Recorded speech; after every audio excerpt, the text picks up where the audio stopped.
Good morning. It's March 24th, Tuesday here in Lowell. It's really cold out there. It's 30 degrees. You call this cold? Winter, yeah. Winter just doesn't seem to want to leave. There's snow on the ground this morning, and those conditions right for sliding, so just be careful out there.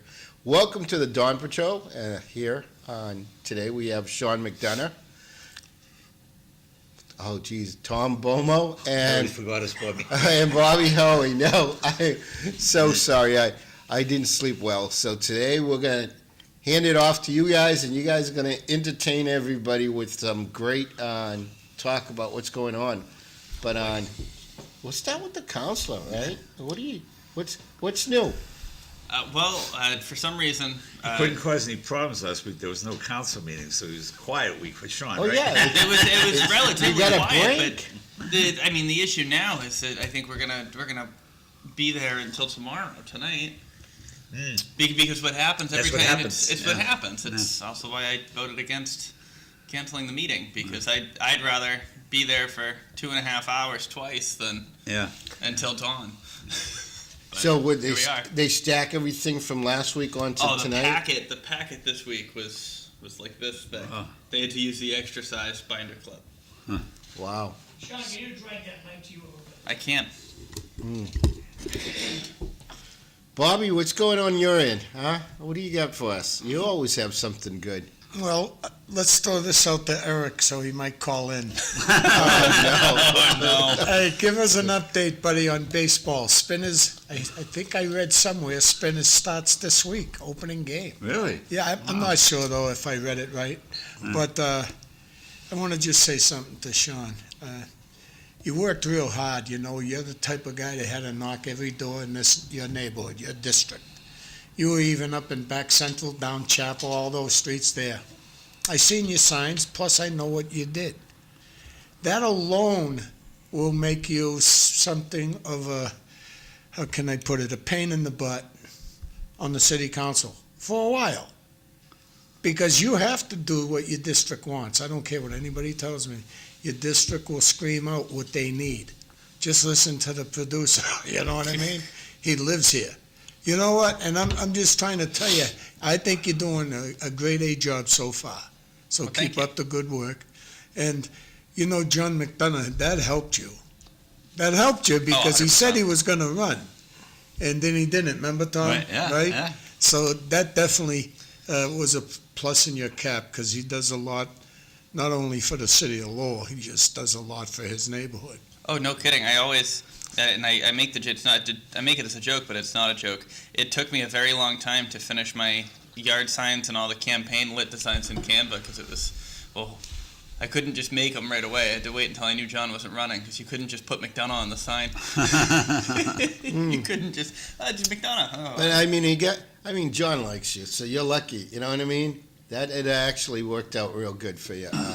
Good to have a person like John behind you. So, and that name McDonough. Oh, we all know McDonough. Well, Did you serve with Clemmy McDonough? Or was that? no.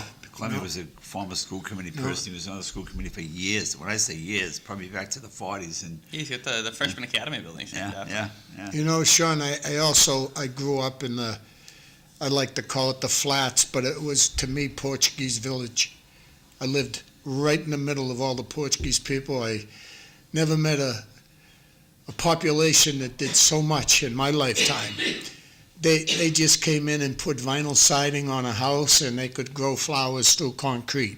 They were unbelievable. Yeah. They really were. I mean, then they built their own church. You know, they've done so much for themselves that your district is quite a district. That's all I can say, because I know Whipple Street, Back Central, Frank and Ernie's for once. I had an issue there that I had to fix over this TV. And I feel bad because someone got fired from their job. Beautiful woman, she shouldn't have been fired, but that's another story for another And day. some of those Portuguese people, the old timers, are still living there. They're still keeping their houses up, and they're still with the flowers going through the concrete. Yeah, You can just tell. Well, they got that church there. That's what holds that community together. Yeah. A lot of is them. Anthony's church. Yeah. I mean, you bring that community together, and once a week, like this program brings people together, and you talk about what's going on in your community, and that's how you get active, and people get informed that don't go out much. So Well, I would imagine his district, that's what I'm trying to talk about a little bit there, Cisco, his district he lives in a district that has a bunch of what I call blow-ins. They came because Cambridge was too much money, Boston was too much money, and they're moving up toward us. This is how I take it. And where Sean lives, he has to listen to those people. You're talking downtown. His Okay. district, he's not gonna hear much of complaints up in back Central Street. You won't hear many. Yeah, they But get, at least they finally yeah. they know who their councilor is. He's Yeah, the first of guy that course. Well, and I was walks in. gonna say actually on the Back Central piece, I was gonna say, and I said it during the campaign too, but nowhere else that I go in the city, I don't know where the viewership of this show is denser, because seemingly every fifth door I knocked on in Back Central, they had seen me on City Life before I got to the door. That's good news. And that's all- that was awesome. not the case in Centerville and Pawtucketville. It wasn't like that. There were people who watched City Life in Centerville and Pawtucketville, and I'm sure they're watching right now. And I'm sure someone in the Highlands is going to text in and say, "I watched too." But in Back Central, it was honestly every fifth person that I talked to, like every fifth house, was a somewhat regular viewer. Hey, I got a comment from the audience. Good morning. A drinking question for Mr. Bomil. Great. How can they take your garbage barrel that the town says they own, but charge you if you need a new one? That's from Jay. Yeah, that's a good point. That's true. I've heard that too. I've heard that complaint many a time. And usually the barrel breaks because of the garbage Well, hauler. it's a The tough giant business. claw machine It's out a around big, us, yeah. it's a tough business for that barrel. Yeah. You get picked up once a week and just, destroyed. But I heard they are going out starting today, probably. Why is that? They're not paying their bill? They're not paying their trash bill. That was a great, great idea. So That's awesome. So Yeah. hold up, Cisco. So, Tommy, what are they doing today? they're going to be starting. I heard that I might have started yesterday. The people that have not paid Town of Drake it, yeah. their trash bill, they're going to take your barrel away. Basically, take your barrel away. If you didn't pay your trash bill, You didn't pay your they're trash coming to fee. my house, they're taking my barrel You away. got it. You got it. That's what I'm hearing. Wow. So Yeah. yeah. Okay. Now, let me ask you, if the trash barrel is on private property, can With they, the trash barrel, so what Drake is saying, and Drake is, I think legally they're probably right. Drake is saying the trash barrel is their trash barrel. They own all the trash barrels. You pay a fee, you get the trash barrel. It's like your cable box. Yeah, but Cisco's got a. yeah, but I agree- I agree with And Cisco, ca- too. Come Yeah. on my property. Let's go. Let's go. Well, first of all, I That's think why you pay I think what taxes, they're gonna right? do is like today is my collection day. They're gonna in take Drake. Yeah, but if you got Ellie Mae Clampett there with her shotgun protecting your barrel, that barrel's staying. Would But you it's, say, but it's not on private. It's on the street technically, right? Yeah, Yeah. most people have like 8 Yeah. feet. Oh, they'll of take it on city barrel property. day. Yes. you know, I always said, Oh, I didn't like, understand that. Well, town- but it's also the same thing. Like when the guy from National Grid comes to turn off your electricity, he's gonna walk through your yard.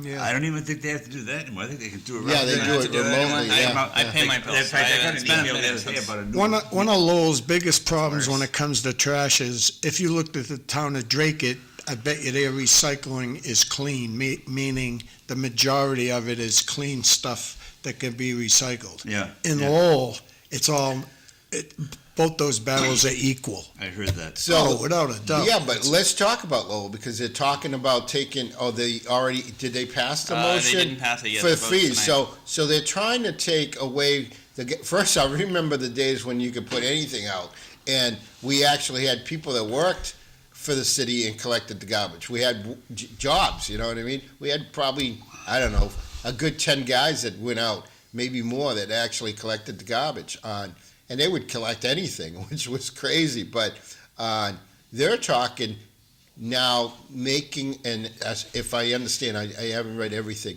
but putting an account on the side and strictly run the whole cost of garbage collecting from fees, which my understanding, some of the bigger apartment units don't even pay into that pool. So that means I'm going to pay a lot more because I'm going to cover for the apartment complex. No, so you're not. No, so right now you're not going to cover for the apartment complex. Right now, I'm paying for your trash pickup. So right now I live in a 16-unit building, right? Okay. So, and this is to say, I don't know how I don't love enterprise funds, but to start kind of in where my understanding is. I live in a 16-unit building. If you have more than 4 units, I think it's 4 units at the address, then the city's trash contractor doesn't pick up your trash. So I have to pay. My building pays for public trash on a contract to come pick up our trash. I also own a condo, so I'm paying my property tax. My property tax pays a portion of your trash pickup. I pay for my trash pickup with a private contractor, and then you get the trash service gets money from the city's general fund that comes from all of our tax money to pick up your trash. That's not to say that's wrong. I think it's good when trash gets picked up. Oh, I think that trash I think I get a picked up- great deal when it comes to trash. Yeah, but have you guys actually looked at the number? I know it's a little different for you because you have a condo, you have, invested into, but how about all the rental property? Because, I mean, what you hear on the chatter out there that Lowe's the cost is going up so much that people are just deciding to walk away and rent their property and go somewhere else and live because the quality of life is not as great as it was. I think the question is not whether we're going to pay too much on the. Honestly, I think the problem is that you're talking about adding yet another enterprise in the city, right? And that the point of enterprises is the use fee, and that the people who use the service are going to pay for the service, and blah blah blah blah. And make profit. But the problem I have though is that at this point I pay a private trash contractor, which is more expensive than the enterprise service, but kind of I pay my tax bill, right? So I get my taxes, or my bank just kind of pays them, right? And I refill the escrow. I also pay the enterprise. I pay a parking enterprise fund to park my car. I pay a water enterprise for my water, the sewer enterprise, the wastewater for on the way up. You definitely pay for your groceries too.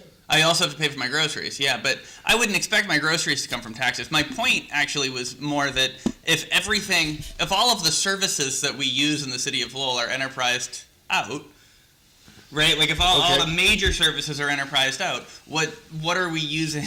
What are we using the rest of the taxes for? No. But For years, anything I had to go to downtown, like a carnival or the parades, whatever it is, I had places like Macharis's or Mcdonough's right here. I had permission to park in their property. I didn't have to walk far, Tom, from Macharis's. That's what I loved about downtown. You had to know how to do it. There's always a parking spot if you look a little bit, and ask for permission. Yeah, I used to park Enterprise Bank. Yeah, that's cool. I wish I thought of that place, but I don't know about Rockland, but they were towing cars. I don't do downtown anymore, so. No, but I appreciate those people. You know what I mean? You can, the Macharis people have been great to me. Hey, I got some comments from the audience. Sherry O'Connor Barbosa says, good morning. Jose Cervantes says, good morning, gentlemen. Have a great show. And a comment from the audience. Hey, Mr. McDonough, I own the 2-family where I live, and I inherited, as you know, as no one has lived upstairs for 20 years because my grandparents died. Okay, another text coming in. I'll talk about that in a second. Grandparents. My parents didn't want anyone living upstairs, so I've been paying for 2 barrels since the trash fee was implemented. Well, I'll take one. And anybody need a barrel and drink, an extra barrel? Genie's looking. I read it. He's looking to rent. That's not fair. Jeannie, don't rent your That's barrel not fair. out. I'm just kidding. If there's not living there, that's not fair. Yeah, but I think Let me. Well, let him read the text. Almost done. Listen, I'm on the edge of my seat. The trash fee was implemented, and I called Town Hall last week, and said, that's not fair. No one has lived here for 20 years. I refuse to pay because I've already paid for 2 since it was implemented. It's not fair. Interesting angle. Can I Back over just- to you guys. Quickly, I agree with the texter, and I think the last time this came up as when the informational came in front of the council saying, hey, at some point we're going to bring this for a vote to set up an enterprise fund. Councilor Scott asked a question that got close to addressing that, and I think I did too, or my question hoped to get close to addressing a situation like that, or a situation where you just don't generate that much trash. In my 16-unit building, we have 4 trash. We fill 4 trash barrels total between the 12 residential units. We fill 4 trash barrels in a week. So if we're going to Yeah, do but an they enterprise throw a fund, lot of stuff out the windows. not my building. My building's expensive. I've driven by, I always roll my window up. Um, Comment from the audience, the trash recycle programs are another way for governments to nickel and dime its residents. But we should be paying if we're going to do pay for use. My point was that if we're going to do pay for use, we should actually be paying for use, which means how often you're putting, how many full barrels or how many barrel lifts you're putting out. If the city says you need 2, but you only fill 1 barrel, why are you paying for 2? The city says you need, yeah. I've heard Tom Bomil say this a few times, that if they put something about the trash on the ballot, people would come out and vote. Yeah. They'd Yeah. come out Yeah. and vote. Yeah. How about they weigh the trash? They could change the machines to weigh The the machine trash. knows when you lift, and I Yeah. know the machine knows it when it How lifts. much weight? Yeah. Because if a mysterious barrel appears in front of my building, and Republic didn't put it there, Republic's going to be giving us a phone call to let us know that we did an extra lift. Well, one of the best toys we bought a long time ago, in fact, I just replaced it, is a trash compactor. Oh yeah. And you put your trash in that compactor, and you bring that bag out to the dumpster once every 2 weeks. Right. It just crushes everything. Wow. It weighs like 50 pounds, but Yeah. when you take it out, but it crushes everything. You keep that in the house, or you keep that outside? In the house. Yeah, we want one. It's on my it's on our HOA's wish list. It's on our condo association Cool. wish list because it would save us so much money on the trash pickups. Well, it's the labor involved to changing the barrel out too. That's Right. the biggest problem with condo associations is who's going to dump the barrel. Mostly me. It sucks. I mean, It's awful. trash has been it's a big issue now. Obviously, it's a big profit Lowell, for in Lowell, they have a businesses. commercial tax rate, so small businesses like Frank and Ernie's, okay, they got to find their own way to get rid of their trash. Right. The city offers no help, and I think we're paying a premium tax rate. The people at City Hall should find a way to get us a reduced rate from a contract, just like if Republic is our big entity that picks up our trash, they should have a reduced rate for a dumpster. Well, and I've said that too about downtown. So because a lot of us downtown use Republic. It's Republic, Win Waste. I don't like Win Waste. And then Waste Management. Waste Management has the city's contract. But if we're gonna up this enterprise fund, and I don't know, maybe someone tried and it's just not doable. But I would like to. It doesn't make sense that it wouldn't be doable. To me, the amount of trash, everyone's trash fee would be less the more people you have that can pay in. So to John, to your point, like if the city were able to negotiate a way to include more pickups, even if it meant that my building had to pay a higher fee than you because there's more of us, right? Or Yeah. Frank and Ernie's for the dumpster service. But the more service we're giving whoever our contractor is, presumably the lower per lift rate we're going to be getting. It's a good idea. Now, John, John, I had a question. You say you have a dumpster, so you don't do the trash. You don't have regular trash. Oh, yeah, we have regular trash, we have recycle. You kidding me? I got a woman in the Do you family. have to? They, Yeah, happy would you- wife, happy life, they like the recycle. Okay, so you couldn't throw. Okay, I get it. So they like the recycle. So what happens if it's gonna smell, it goes in a red barrel. Okay, If you can recycle, it goes in a green barrel. right. Okay. If it's otherwise, it goes in the dumpster. Okay. You know, Sean, if I got elected to the Lowell School Committee this year, but I lost, I came in third, I still felt great about how many votes I got. And thank you to everybody that did vote for me. Yeah. But if I was on the school committee, definitely one of my top, and you're not in the schools no more, and that's another thing I'm starting to like about you. You resigned from your job, correct? I did. And now you don't have to worry about talking about schools. So one of the top 3 things I would have wanted to hear about if I got elected would be maintenance of effort. Oh, I just read that whole thing. Yeah, well, God bless you. And if it should be brought up, and I haven't heard anybody bring it up, because that's when that's how much money the city charges us to basically be in their schools. Once that issue is solved, I think there'll be less fighting going on between the city and the schools. Hey, I got one more thing on trash when you're done, Bobby. Yeah, go ahead. Why does the city pick up Lowell Housing's trash for free?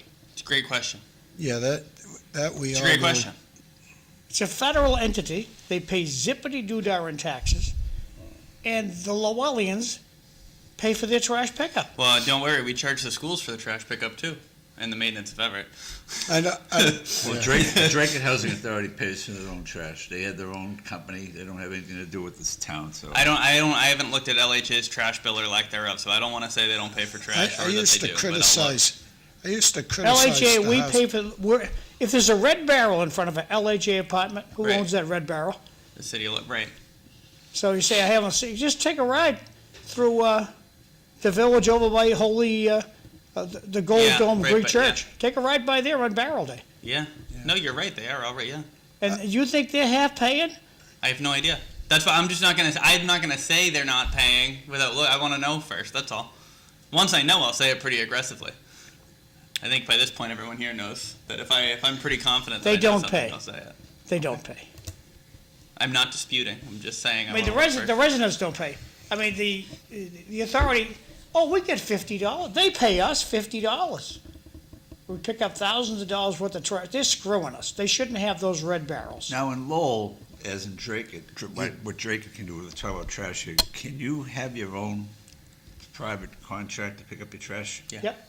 Okay, because Drake has that option. And I know the only thing that has to be a licensed hauler with the town. You have to prove to them that they are picking up the trash. And some people have told me it's already cheaper than what they would have been paying the town, so. Yeah, but you're still rolled in, and you don't get a discount if you get rid of your own garbage, I don't pay the right? trash. If I can prove that somebody Oh, else is that's picking up, a licensed hauler is picking up my trash, I don't have to pay the trash fee. But that's Drake, that's not Lowell. Right, Lowell's that's what I'm still, saying. it's still right, is presently the trash still have to cost pay it. rolled into your taxes? No. So right now, the It's trash subsidized costs- by our taxes. Yes. Right now, the trash is subsidized by your taxes. Okay. The point of the move to the enterprise fund is to reduce the general fund subsidy to the trash service. The question, I think, is just how that. Well, How Sean, that the thing looks. I get a kick out of is, I want to write it off on my taxes. Don't make it a fee.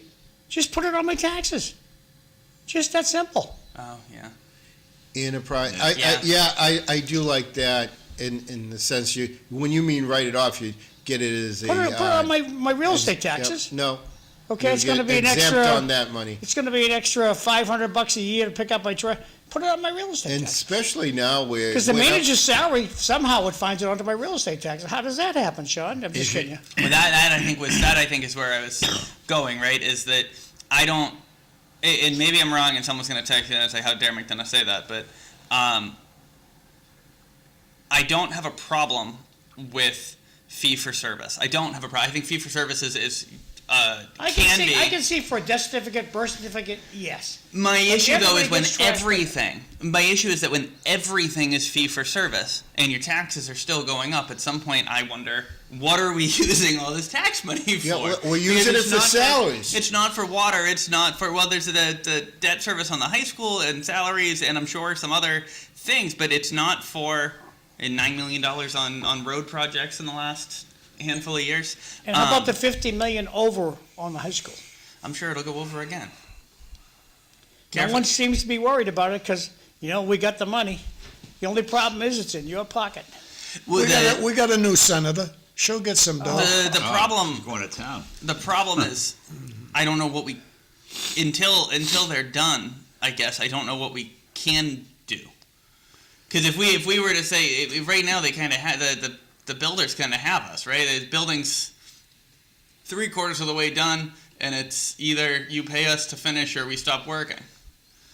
Hey, everybody out in Tingsboro, if you see Colin Loisel today, it's his birthday. Happy birthday. Great If you city work in manager. town hall, bring him a cupcake or something and Great city manager. wish him a happy Colin. birthday. Good guy. Happy birthday. Yeah, he's a great. I mean, he's a great town. Back to that trash call that texted.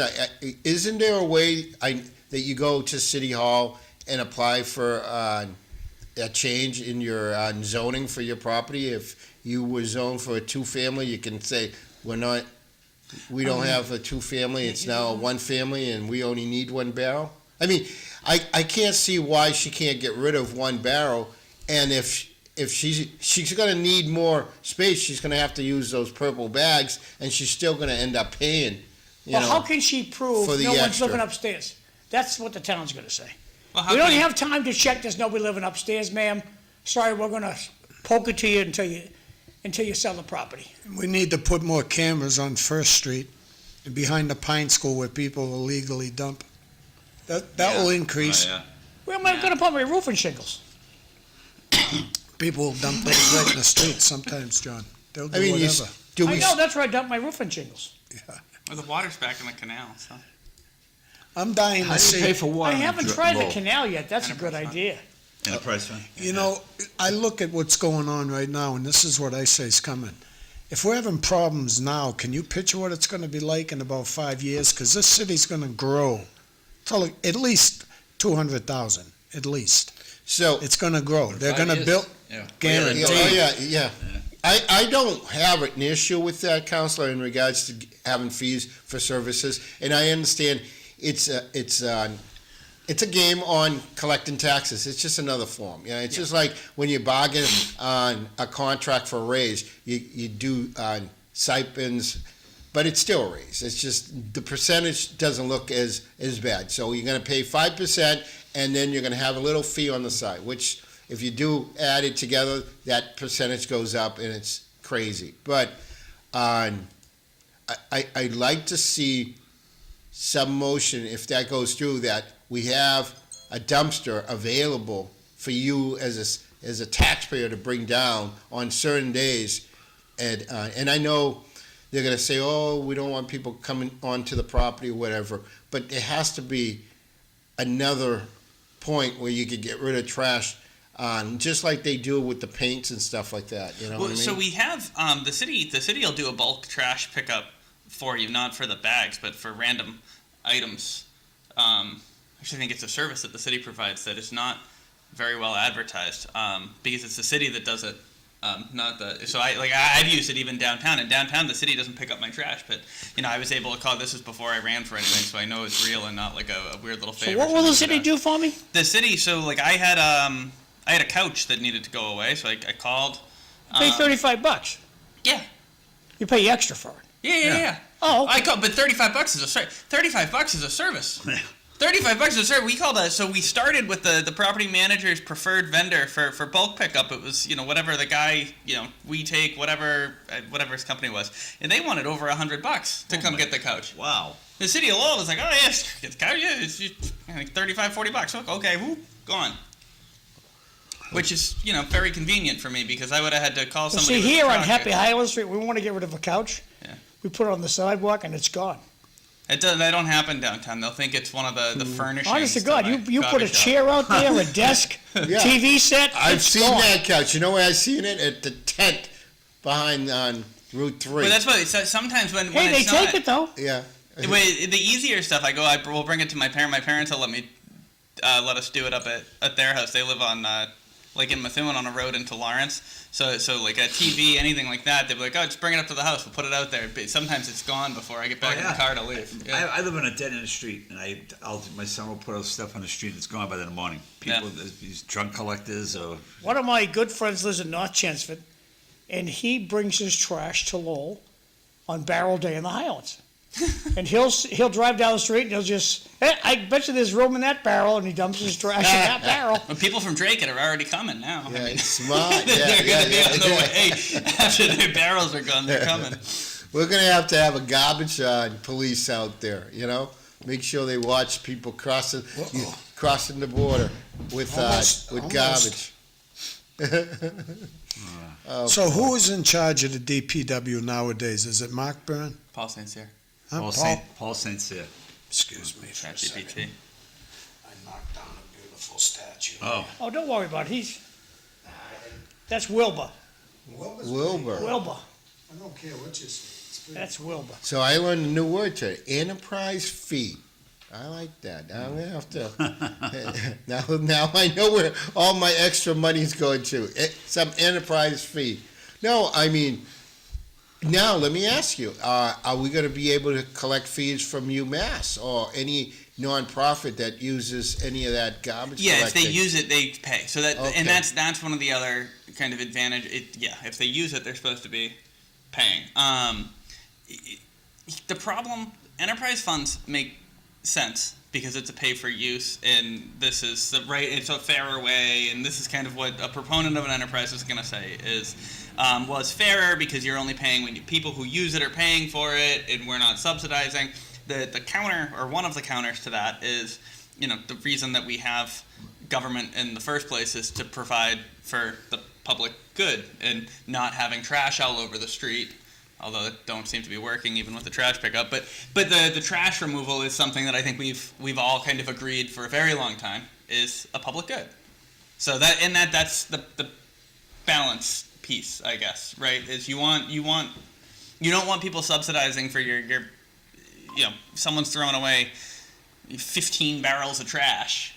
Even when I was growing up in Methuen, we didn't have the fee for service. You could put out 15 barrels, you could put out 4 barrels, it didn't matter. They took the trash away. Yeah. So now it's trying to be fairer on the charges.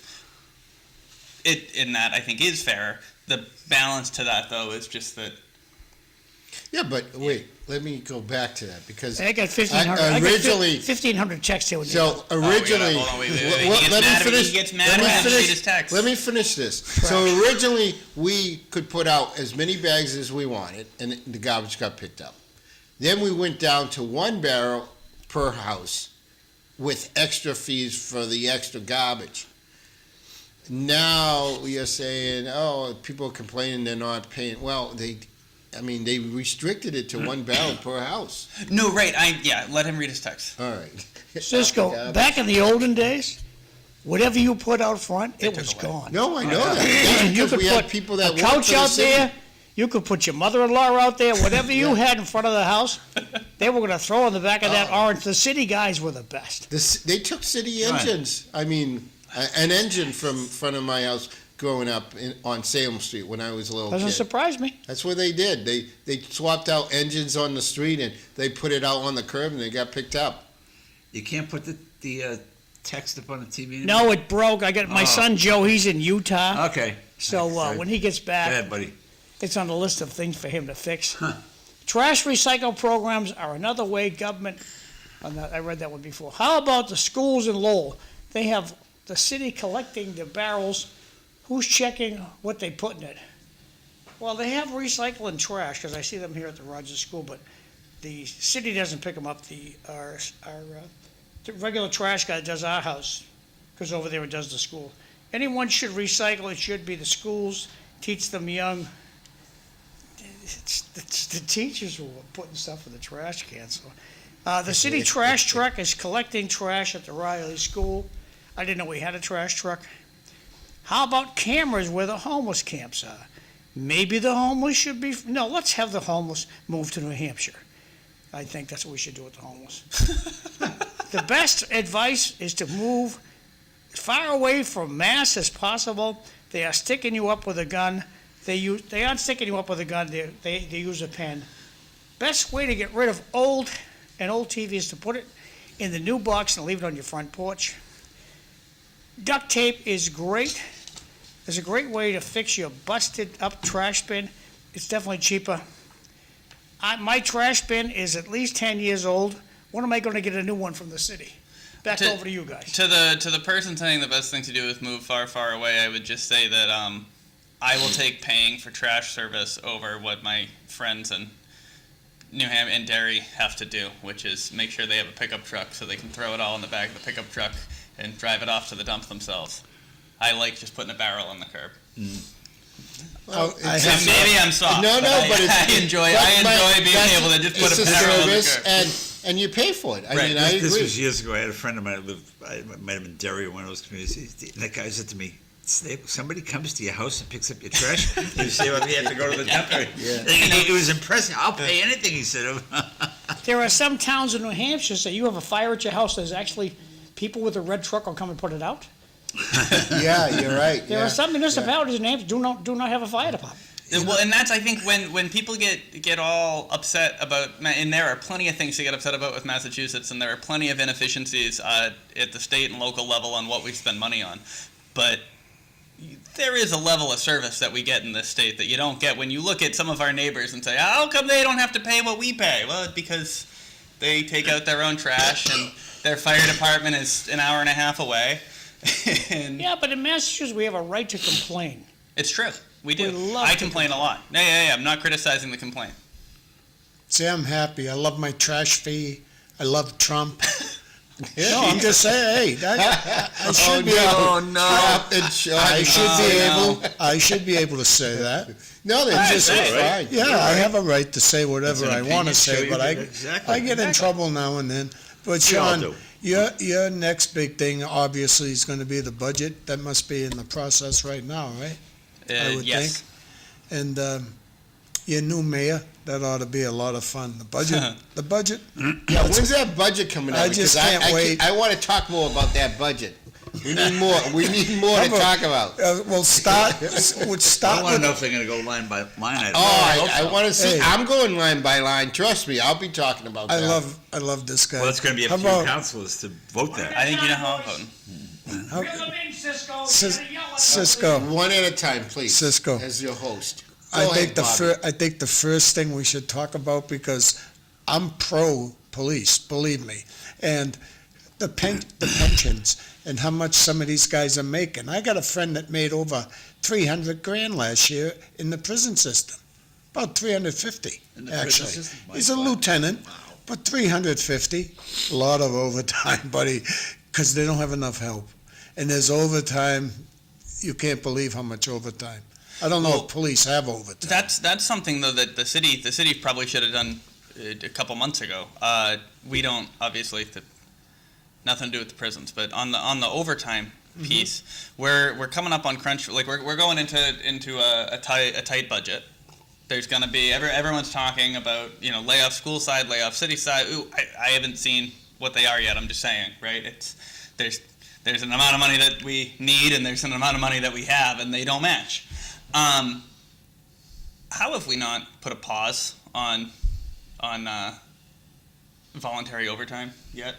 Like, what do we do?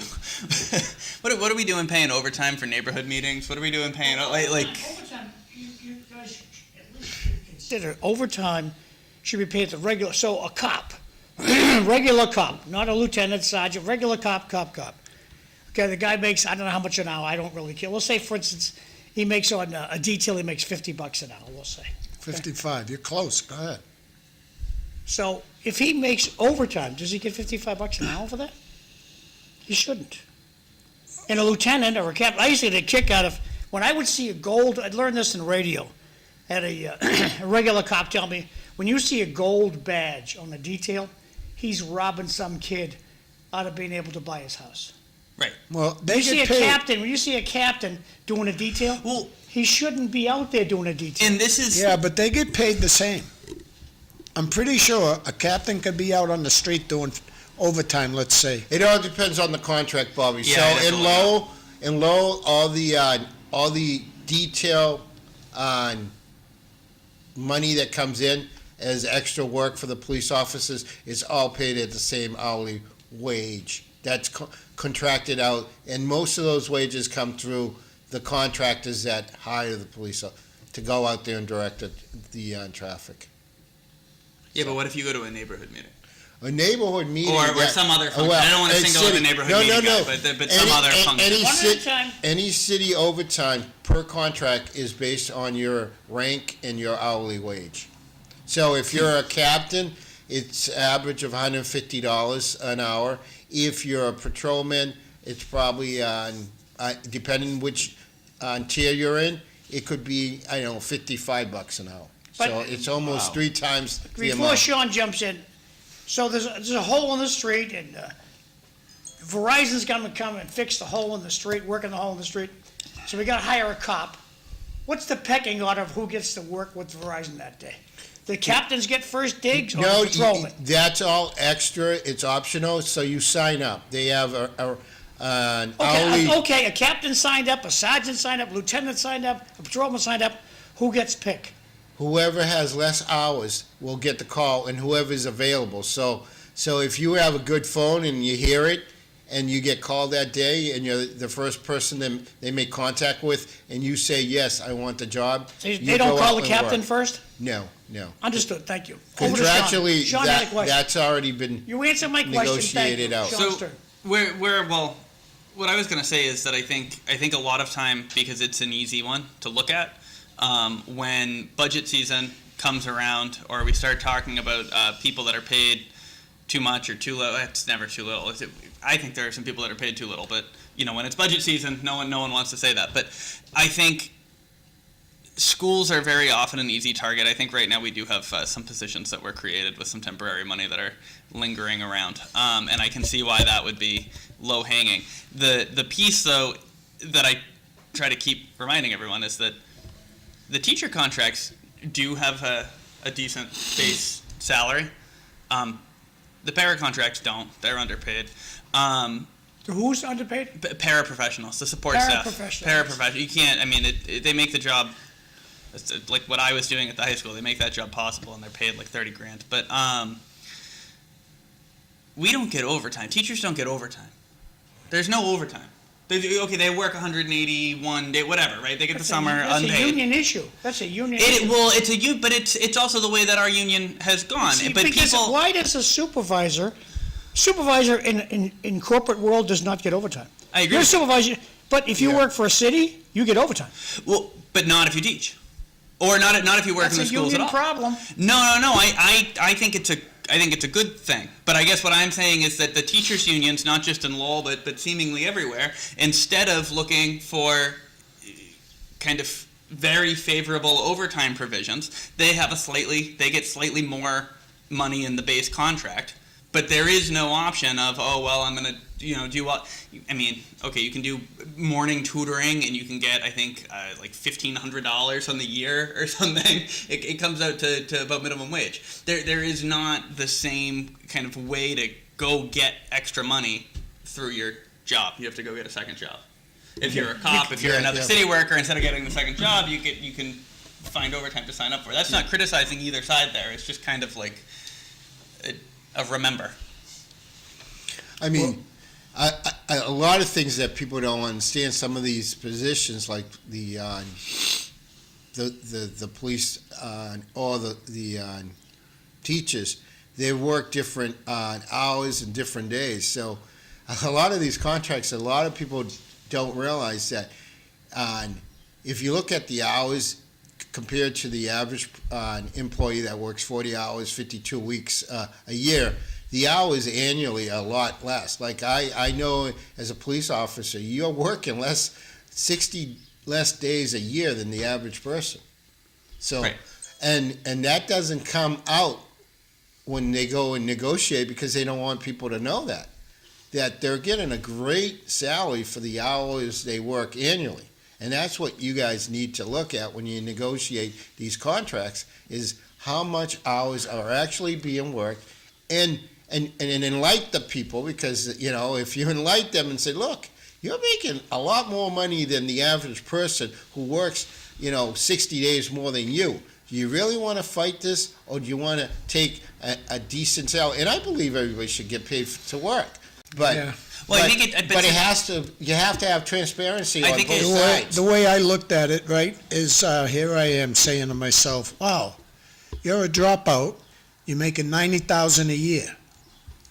I dropped out of high school and I made $90,000 a year, and I looked at a teacher, they weren't getting paid what I got paid. That's why I always said teachers are underpaid, because we got to look at it. How many years of school do they have? And look at the job they're doing. They're taking care of our children I'm taking care of your misfits. I It think just didn't make sense Yeah, to me, good- Tom. Good point. I Good think- point, Didn't make sense. Spot on. I mean, he was. You're talking about being a person Yeah. guy. Yeah, it's not fair. It's just when now teachers you get paid through the summer, right? Or how does that work? yeah. So Or we you- get or paid. your option- Teachers get paid through the summer, but they don't get paid through the. So they withhold. We are paid. 180 days. For 181. Okay, well, thank you for the that one. correction. Thank you. Yeah. Thank you, Cliff. So well, it depends on the district. Some districts are 185, some are, but Lowell only only goes to Nonetheless, 181. Cliff's not offended. Thank you, Cliff. He's calling you smart. I know. Really smart. Sure. It's That's a the thing where compliment. I know what It's you a meant. compliment. You should I have know what seen. you meant. All right, the question is, They don't call me Yeah, Cliff so you don't at get all. paid. So you don't get paid. So you get paid. You get a paycheck, right? Yearly But salary. You get paid 100. The way our salary, the way the teacher salary, at least in Lowell, is calculated, is that every day you have earned 181st of your salary. You get some of it paid to you, and you get 181st of the amount of money that you would get for your unpaid time in the summer. As it goes into an account and it comes to you later. Same thing with the school vacation weeks, whatever. Because none of those things, even though we get paid, that's not a paid holiday. You still It's- get a yearly pay. That's Yes. made my question. Yeah. Okay, that's the point. Yeah. I got some text over here. How about a flagger and use the police to enforce the law? Jay, that's bunk. The detail the cop gets, it's a perk of the job. Yeah. If you and I are rolling around in the gutter, fighting, people will stop their car, get their camera out and put it on Facebook, but no one will stop the fight. The cops are the only ones who are going to stop the fight, and I think they deserve this perk, and it is a perk. Get over it, it's a perk. Okay, don't forget teachers have the entire summer off, Oh, I don't like that call. so I have no feelings towards teachers. Well, how did you learn how to type? How many children or how many grandchildren have that individual have? Work a full year. Look at every teacher I know loves their job. They would do it for free. They No, love, and they put a love lot of their extra job. of their own time. A lot of these teachers go in. Sorry, John. I was gonna break. I know personally, they go in early, they leave late. And I just ran into When a I see a teacher. teacher at Marshall's buying a kid's shirt, and I said, well, I got a kid in my class, he needs a new shirt, so this is going to go home with him. And that was going to be my point. No. When you were teaching, you probably went in early and left late. A lot of teachers do, right? I mean, Right. So I Well, you know what A lot of BS. teachers That's spend BS a lot when of they say their they own. get the summer off. You know what I they say? deserve the summer off. It's You know, just- if you're complaining about what the teachers make, take a day, go see a principal and say, hey, I like to spend a day at your school and Oh. see where my money's going. Yeah. I guarantee you'll leave there with, hey, can I give some more money to the school because those guys are underpaid? When you talk about the Lowell school system, number one, you got Paul George's, which is For a couple years. more months. For years, though, he's done now, but I'm saying for years, one of the best. Nobody spoke about teachers better than Paul George's. That's just my opinion. But he's the one that brought in a lot of the perks and the benefits for teachers. But I look at, like, let's say a speech pathologist is going to help a child learn how to read or pronounce the words. We used to only pay them $30 an hour. A 32-year teacher with all that experience coming in on overtime but getting $30 an hour. We finally pay them $40. God bless them, finally. I think. And I'll be done in a second, Sean. Sorry. Speech pathologists have about 250 children on their, I don't know, job description. I'll say it that way. 250 children at least. We're short about 9 of them in the city that has all this money. Comment from the audience, why don't teachers go on strike in August?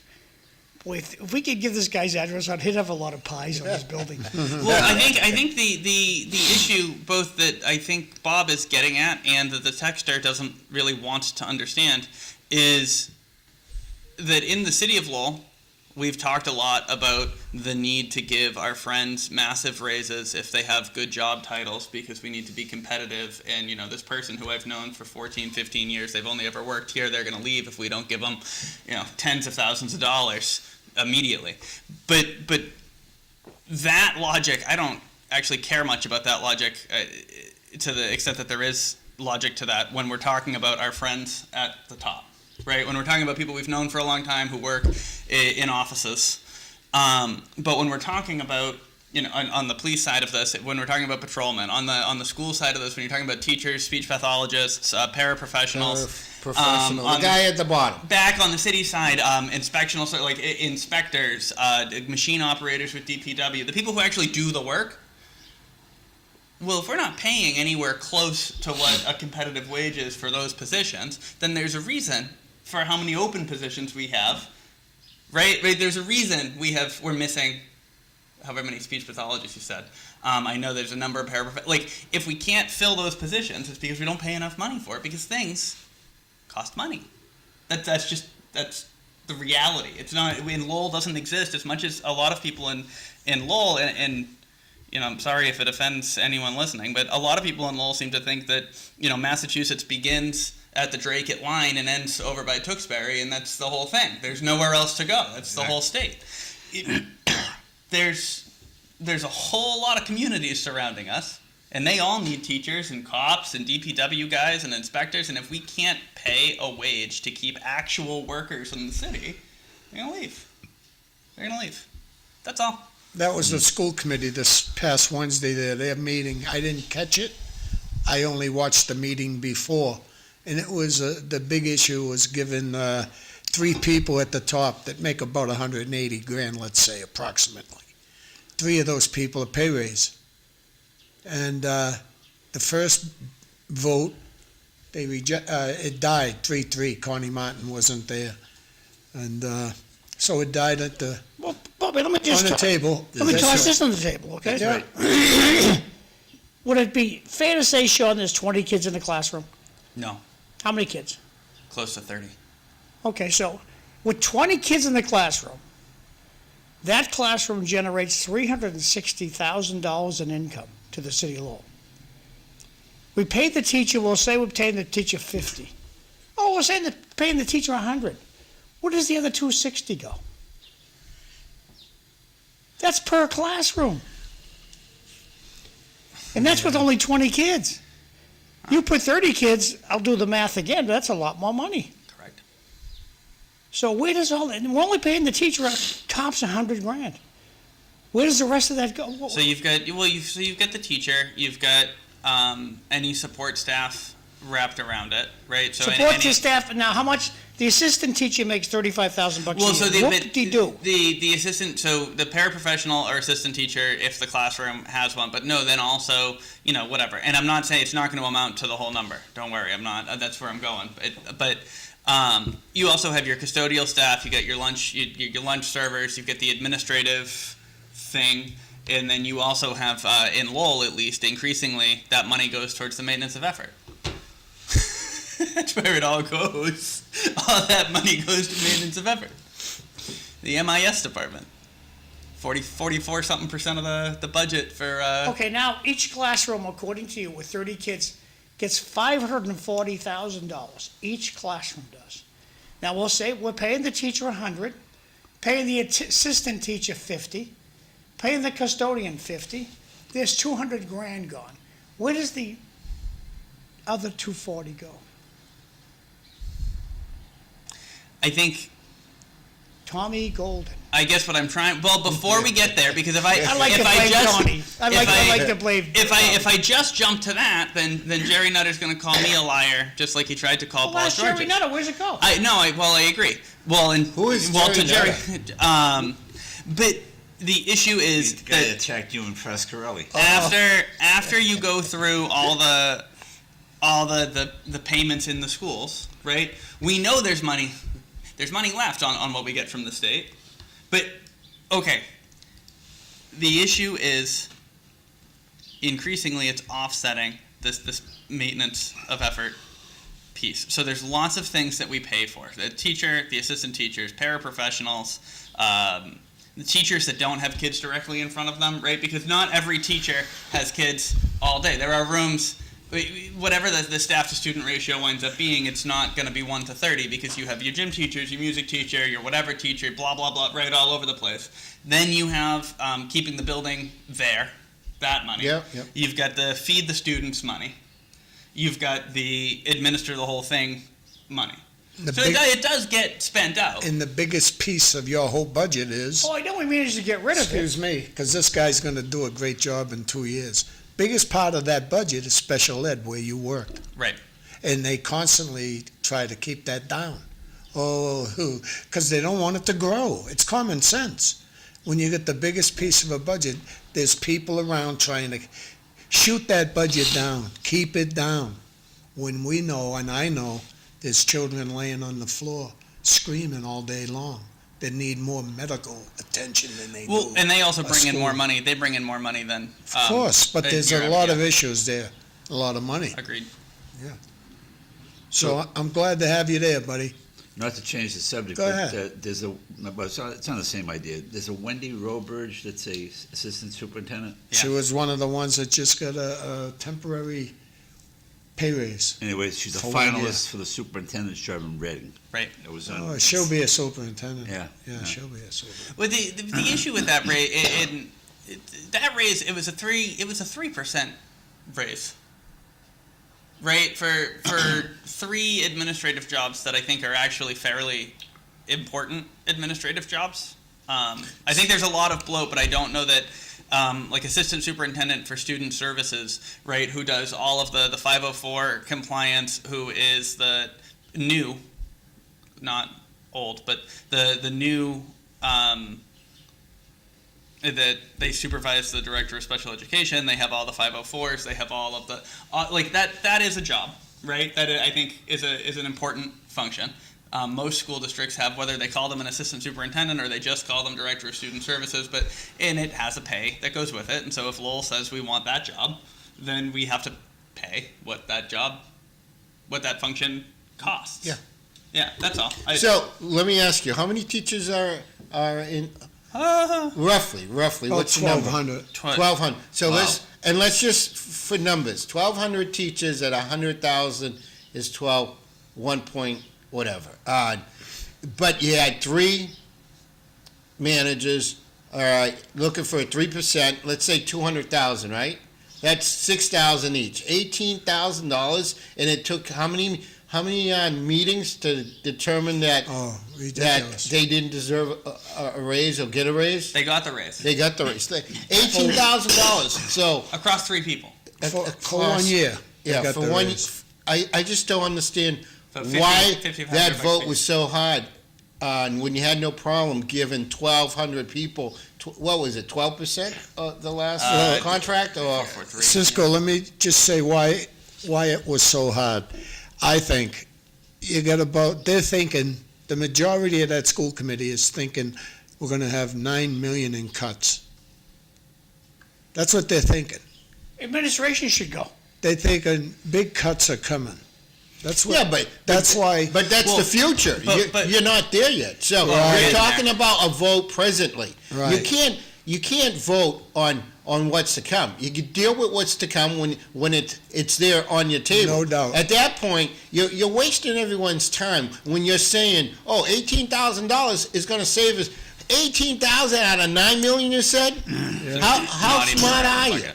That's Who are why. making those decisions? That's why originally. We got 3 more minutes. I know. No, I think it was. It shows what that school committee is, and then one person ain't there to kill it. I mean, you got to be there. So those raises passed last week.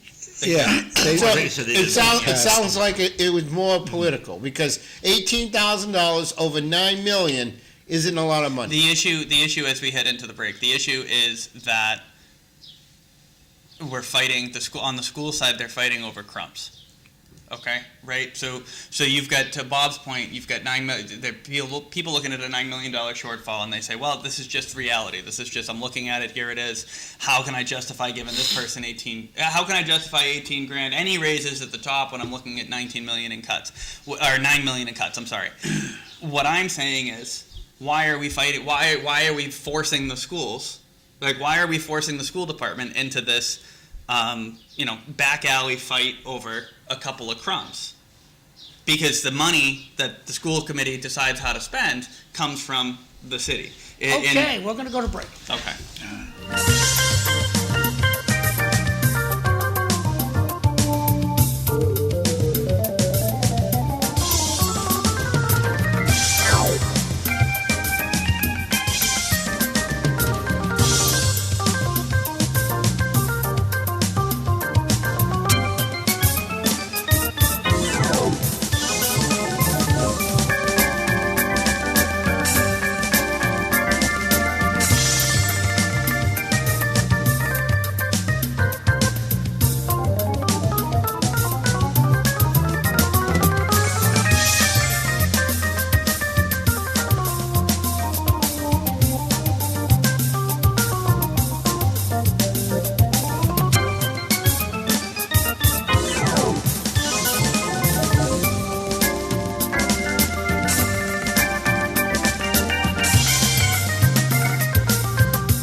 Well, we're back from on break here on City Life. It's on March 24th, right? Tuesday. And I'm the host, and I got Sean Mcdonough to my right, and then we got Tom Bomil and Bobby Hoey. We've had a discussion about garbage collecting and fees, and I learned enterprise fees, and now we're going to change it up. I'm going to bring something different. We'll get back to some of that subject. Did we leave that closed? Are we ready to close that up, or we're going to continue talking about the school system? Was what we were talking at the end there, right? On the schools, the only thing I was going to say as a closing thought is that, and part of this is, I think, the beauty of, sarcastically, the beauty of Plan E, that kind of obfuscate, it makes it a little bit harder to see some of the decisions that are made. But on the school committee, I think the reason there was the drag-out fight over a 3% raise for 3 administrators is, like I said, because we have this situation now where the school committee, and this has been for years, before somebody calls in and says, well, they created 200 jobs with temporary, you're right, they did, great. Even if you got rid of those 200 temporary jobs tomorrow, we're going to be back in this situation next year, and we're going to be back the year after, because if we don't... Sean, grab my other microphone, will you? That one just petered out. Is it not? Okay. Well, it's getting moody, so just turn it on its side. All right. I'll change this. This battery. one's dead, too. Here, grab this one. That one's dead? I guess. But It won't light up? No, it didn't. Okay. I believe you. Please continue. even if we can admit that there are inefficiencies on the school side, that there are jobs that maybe were created with ESSER money, and whether we still need them or not is a question. We can't afford them. That doesn't change the fact that the cash contribution to the schools has gone down tremendously in the last. It's accelerated in the last 4 years, but it's been trending down for about 10 years. The school committee, the school department used to get, I think, $18 million in cash of the required. So before he wants to raise my taxes. Nope, the state has a required amount of money that the city has to spend. We get Chapter 70 money, and then there's a required minimum contribution. The percentage of that required minimum contribution that's provided as cash has gone down from almost 30% of the contribution to I think it was 16% of the contribution last budget, and maintenance of effort doesn't pay salaries. Sean, Right. there's still the big questions out there, and I put it up early. I'll put this up so everybody can enjoy reading it at home. 30 kids in a classroom, $18,000 per student. Taxpayers are paying. Let me ask you, John, 18,000, where's that number coming That's from? That's what the state tells us that they're giving us Yeah. per student. Okay, all right, no, I So just, taxpayer money, $540,000 per classroom. Now, and we talked about this a little while ago. We'll say the teacher's getting $100,000. They're not, but we'll go, and their aide is getting 50, and the custodian is getting 75. Where does the rest of the dough go? And that's something that the administration has to be answering. Well, it's special needs. Well, how much is special needs? Oh, we don't know. Then don't toss it on the table. If you don't know what you're talking about, don't Well, toss so you it on also the table. you do also have those. So, but up front, because part of this school budget, right? So from that money is if you have a kid who goes out of. So if you have and we have, I forget the exact number, but it is not a small number. Kid who goes out of district. So a special education student who is unable to be educated in a public school setting. How many are there? Uh, Nobody knows. I could get you the number. I just don't know it off the top of my head. Well, that's what we need to know. Okay, we're gonna some poor special needs kid that's in an electric wheelchair, can't speak, can't hear. We send him off to a special school so he gets some education. God bless us. We're doing the right thing. Right, but that can cost upwards of. I mean, that can be there are kids, and I've seen the papers go across a desk. Right, there are kids who it can cost $200,000 a year so to send them to that are school. there 10? No, there's more. Okay, so I'll get you the number next time I'm on. I just don't want to pull up my phone. And you'll and start find out looking. it's more money. $300,000 Yeah, would be closer. depends on the school. but, that would be a job for your state representation, whether it be your state senators or your state reps, to go and say, look, this 18,000 isn't covering the cost for the kids that need special assistance, let's say. So let's look at those numbers and maybe bring that 18 and double it, or whatever the true value Well, we don't or the mind true paying. cost. Here, You stick know- your hand in my other pocket. Thank you. You know, I knew you were gonna be the host today, and I said, what am I gonna talk about, you know? And I said, I'm gonna ask him to either talk about baseball, because the Spinners is starting them. I looked In it up, about Bobby, they start in May. I Oh, looked they up the do. schedule. Great, Yeah, thank I looked you. it up for you, yeah. But I can't wait for baseball Yeah. that comes in the Lowell. But I was gonna say, we either talk about baseball or talk about Trump. Everybody just quiets right down. Right.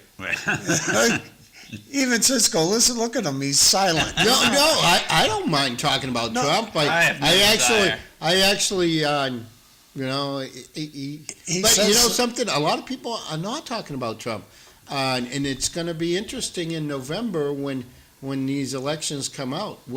Who's going to end up on top? I mean, they're going to have to reel him in. Some of these things he's doing is crazy. But let's change it because I got a topic. I got a topic. Let me I'll throw this to you. I'll throw these. Yeah, and Let Cisco reel out his little idea, then we'll go to Sean. So we're gonna change topics. We're gonna talk about bike lanes because I had a friend call me. No one knows. There's snow out there. Called me last night from Boston. He lives in Boston, and he's horrified how much money and how much time Mayor Wu is spending on bike lanes. And he brought this idea. He lives in Hyde Park, right? He said, they're spending so much money on painting on the park. He thought it was they're painting roads so the kids can learn how to ride bikes early, so that way that they can bike all the way to Seaport, and where they can't afford to live.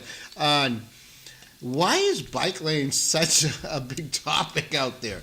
You know what I mean? Sean, what point did you want to make? Me? Oh, I wanted to say that while we were briefly on the federal government and baseball, there is something on the agenda tonight before we go to bike lanes. Good. I just thought we'd change it up. We don't have to on the As we're thinking about it, as we bicycle to work today. yes, well, I mean, but so tonight on baseball and the Spinners and our federal government, there's a motion, not a motion. There's a vote from the city manager looking for the council's approval for the city to apply for, accept, and then pass through $750,000 from a community funded project. It's an earmark in the federal HUD, whatever.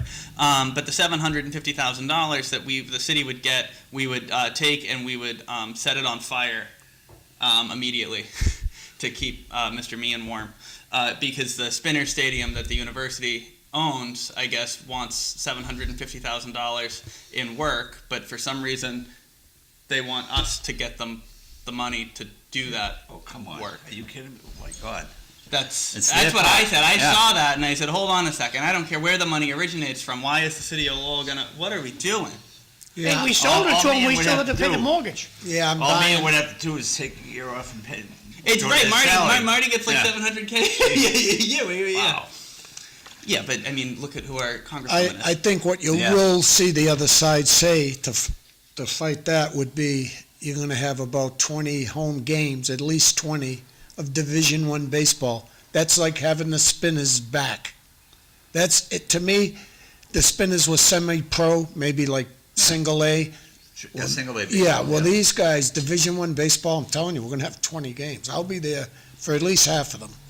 Yeah, Hopefully I don't have to pay for my ticket. Oh, my point, Bob. My point, Bob, is not that the work doesn't need to get done. It's that that's a privately owned baseball stadium. I agree with Councilor. Guess No, it's what? a publicly owned baseball. Well, it's a publicly owned private. Yeah. Yeah, but again, $750,000 at a point where we're looking at budgets and we're saying we're $9 million behind in one budget, right?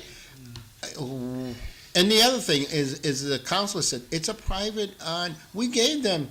They wanted the ownership. They own. It's a publicly funded baseball park. Saying it's privately owned, that's bunk. UMass Lowell owns that. Yeah. State agency's a public agency. It is Yes. not municipally owned. All right. It's a non-municipally owned. Municipally owned. And So that means Lowell doesn't own the The repair taxpayers, costs. fund that. Unless they come back and say, guarantee us that there's going to be a break-even point, because guess what, 750, all right?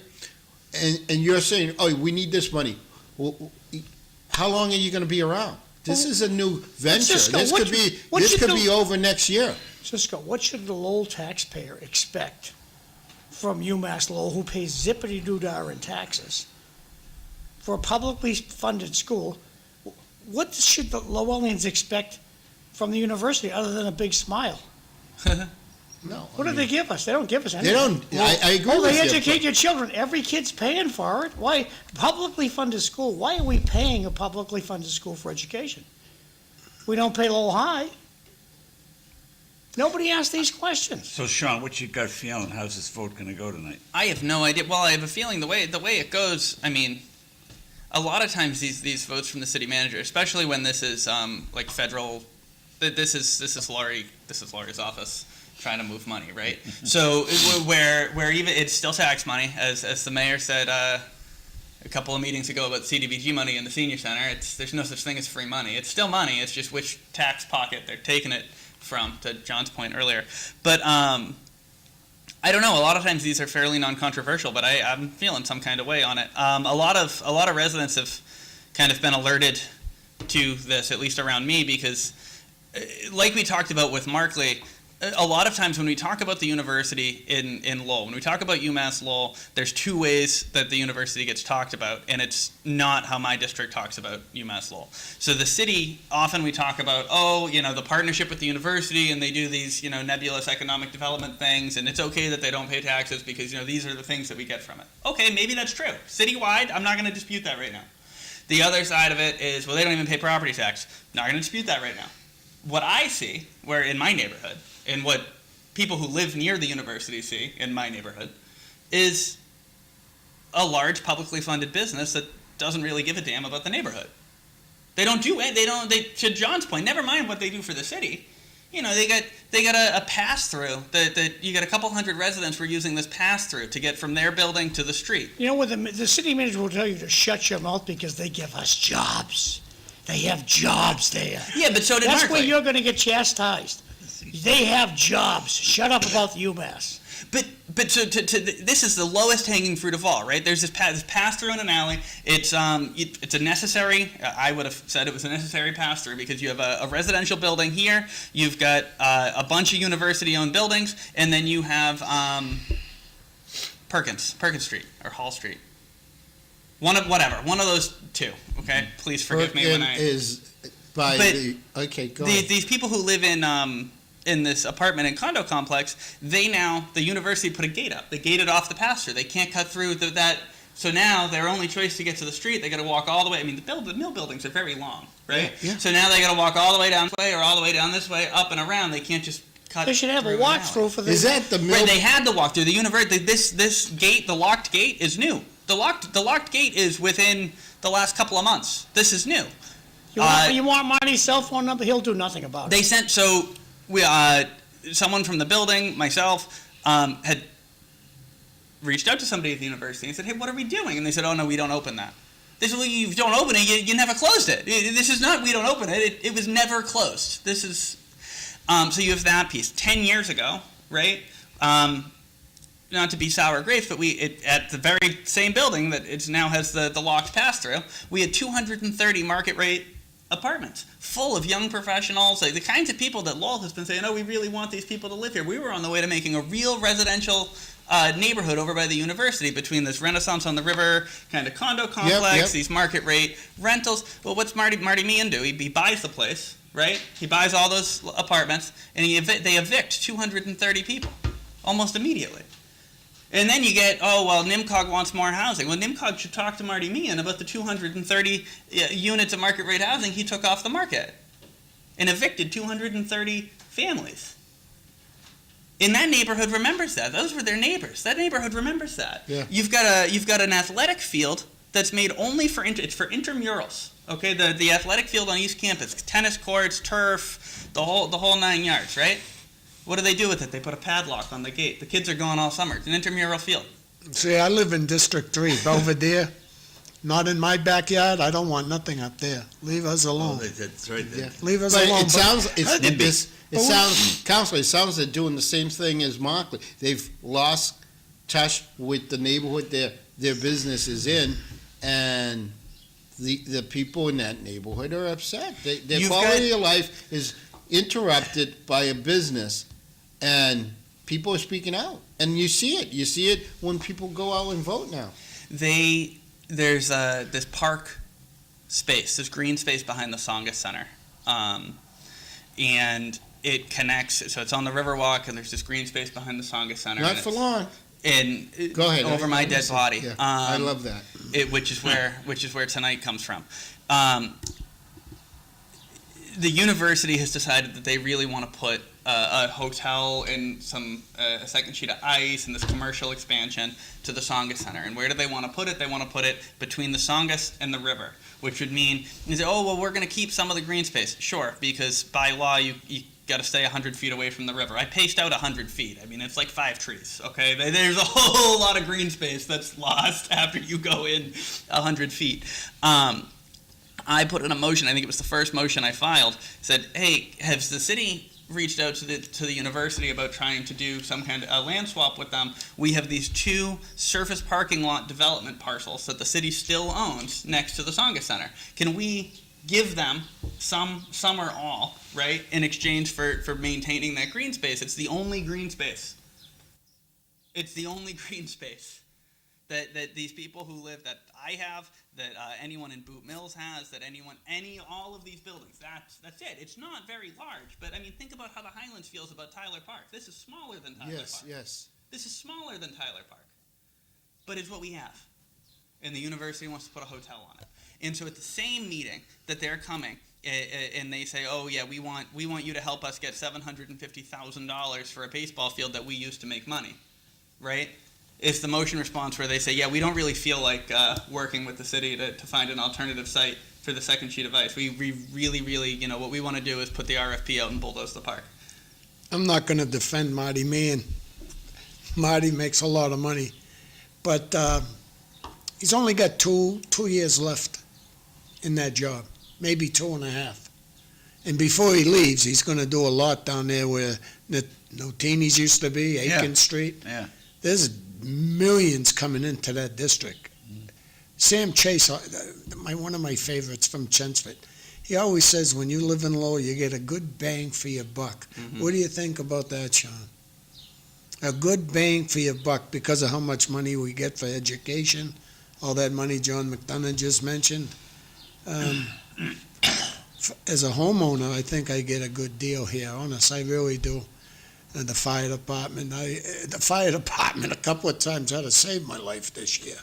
But I just think we get a really good bang for your buck if you live in Lowell. And now, the city council that you're on, I think we got good things coming. I think the city council, in my eyes, and I'm only one person, but I love watching it. I really do. I missed the school committee last week, but the city council, I love watching those meetings. It's getting better.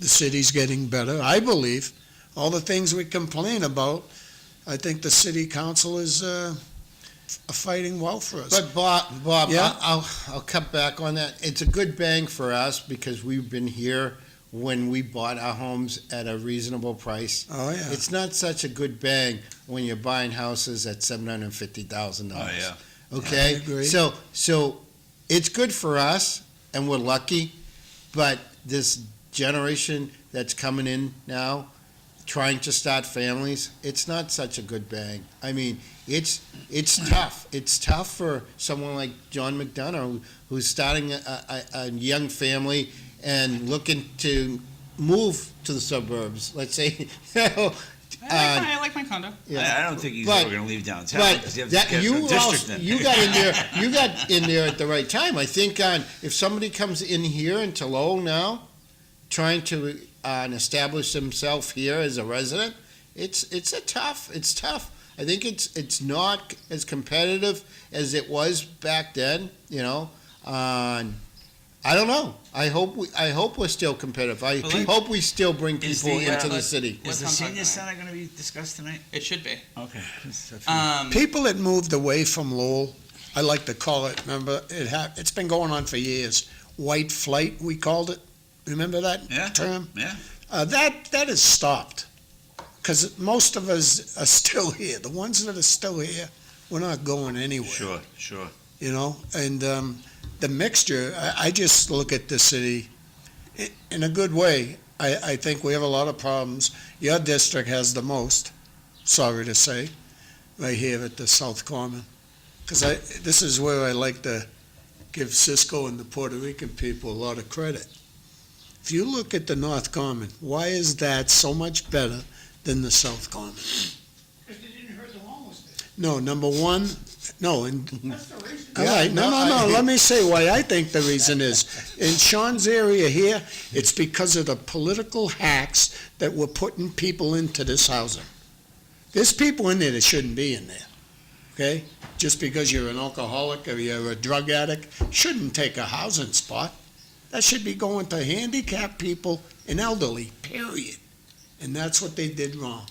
Or the And camp. listen, Well, I don't know how it works in Well, Lowell, but Drake okay. is so I different know when it you- comes to. I know you're on the housing authority out there. Don't get mad at me Oh, for no, saying this. I'm agreeing with you. I'm About saying- Lowell, it's over. Let's forget about the past, Yeah. how the political hacks were giving no. everybody this and that, and now let's start Bobby, the fresh. housing project over by the North Common has permanent visitors. How many permanent visitors live in each unit? Only God knows. Permanent visitors. And all Grandma's handicapped, but she died 3 years ago. She's in the trunk over there. We all just hanging out. Well, I agree with your earlier point, though. I think that part of what has happened, and I know that there's always been an issue over in this section, right? But part of the problem is that one of the unintended or intended, but I think unintended consequences of the camping ban has been the corral. So I understand that it was not nice to have people in various neighborhoods didn't like having an encampment. It's over by but now it's all right. Concentrated. The homeless would say to the cops, "Where do we want us to go?" The South Common. Go put a tent up in the North Common, see how fast people come out of their units to close that down. I came from Shaughnessy. Sometimes and that was a housing project at one time. Sometimes you got to stand up and fight for your neighborhood, and that's it. And that's what I love about the North Common. When this guy finally goes away, this Tommy Golden, when he finally goes away, we need a professional city manager that can fix this homeless issue once and for all. This hurting of this South Common continues through today. But John, let's just say that stopped. The hurting. Where would we put them? Take it right by Jerry's Food Store. No. I'm just saying. Let's just say that it stopped the hurting. We put them out the Barica House. There's room for 600. There's an empty building at the Barica House of Correction. Nobody likes that answer. But there's an empty building, heated, staffed, for 600 people. I remember when The sheriff won't let them in. I remember I when wanna- you had your Then person probably you we beat. need a new sheriff. The person you beat was on the show. We asked him about that. He wasn't for that at all. I remember John for the going to the Barica House of Correction. Just The sheriff's greedy. He won't Yeah. let them in there. I want to just quickly circle back to the discussion that Bob and Francisco had about whether Lowell's a good bang for your buck. I think it takes a lot of work to keep Lowell a good bang for your buck. And I think on the newer people moving to Lowell or on the kind of Lowell today outlook, what we need to be, in addition to the tax rate and the blah blah, is the makeup of the neighborhood. And by the makeup of the neighborhood, I mean like the kinds of, like, what are we building in our neighborhoods? How much of it is housing? How much of it is amenity, like a park, grocery much store, all parking that is stuff? How much parking would be an amenity? In making sure that, so another informational on the agenda tonight is the Community Preservation Act money. So it went in front of the committee, the CP, the Community Preservation Committee, who decides how to spend that money.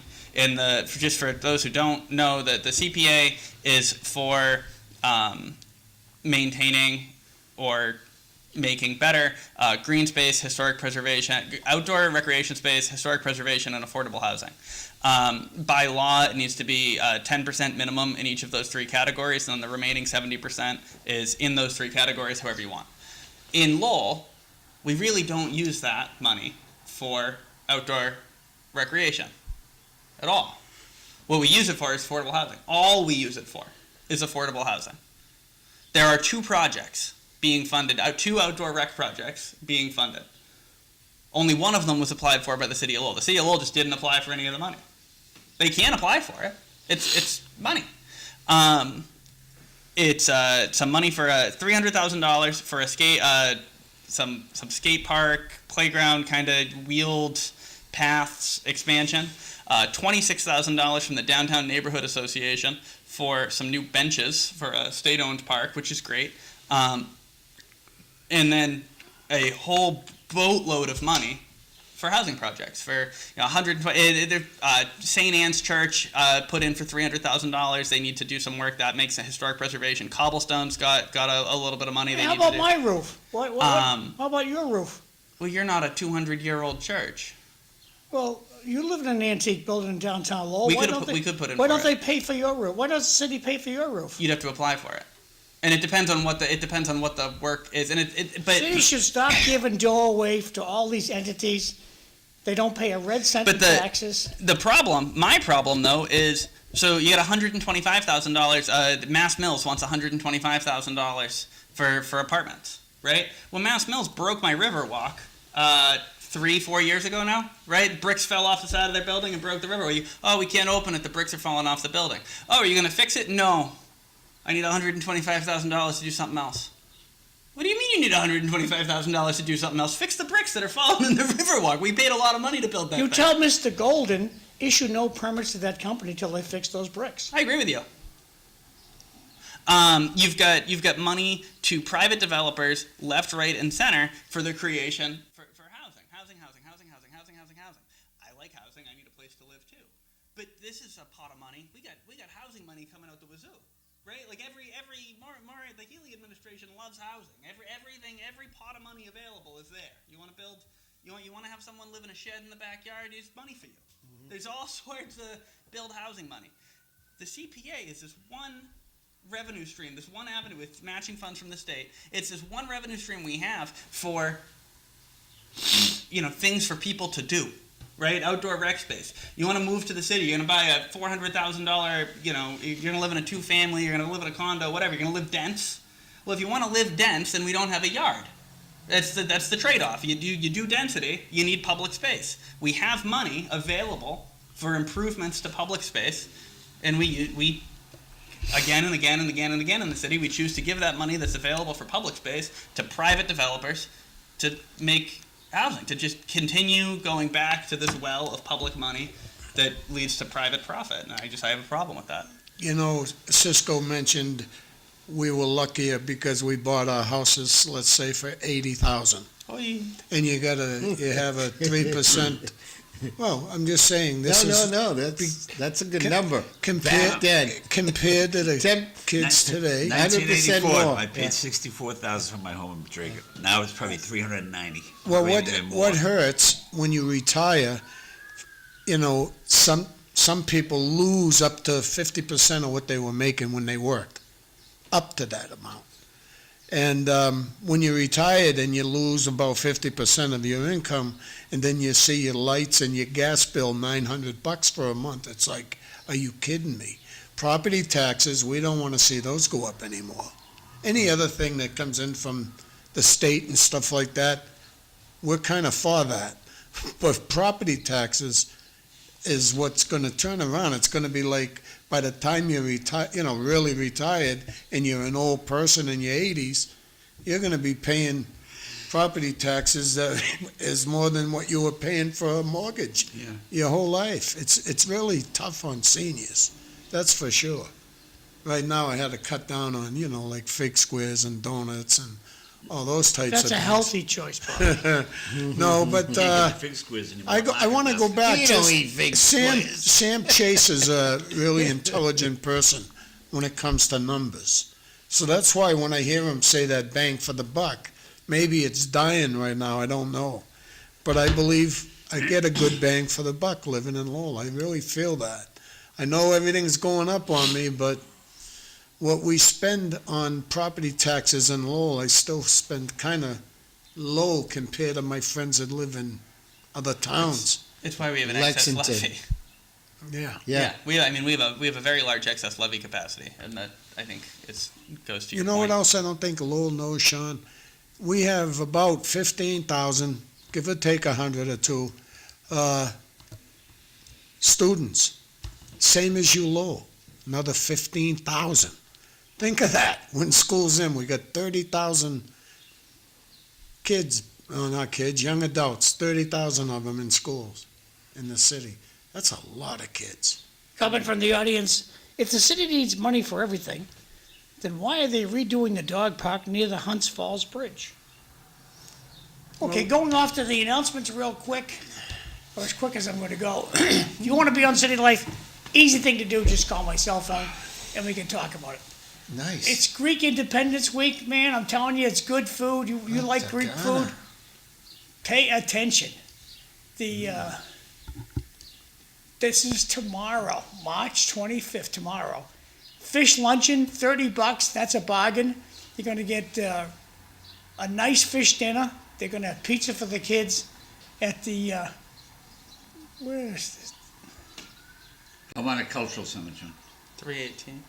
Yeah, Hellenic Cultural Center, and their address is 41 Broadway, that's tomorrow. So, if you want a nice Greek dinner, get over there. It's Greek Independence Day tomorrow over at the church, and first, Feast of the Annunciation, Greek Independence Day, March 25th. If you like this stuff, take your camera out of your pocket there and take a picture of this slide and head over to the church around 8 a.m. Gonna have till noontime activities right through some lunch afterwards at the Hellenic American Academy, and good time. That's tomorrow. Coming up out in Tewksbury, we have the fundraiser. That's coming up on Thursday, the 26th, at the Wamasett Lanes, 8 to 10 p.m. Good cause, the Tewksbury Memorial Tewksbury 9/11 Memorial Fundraiser. Never forget 9/11.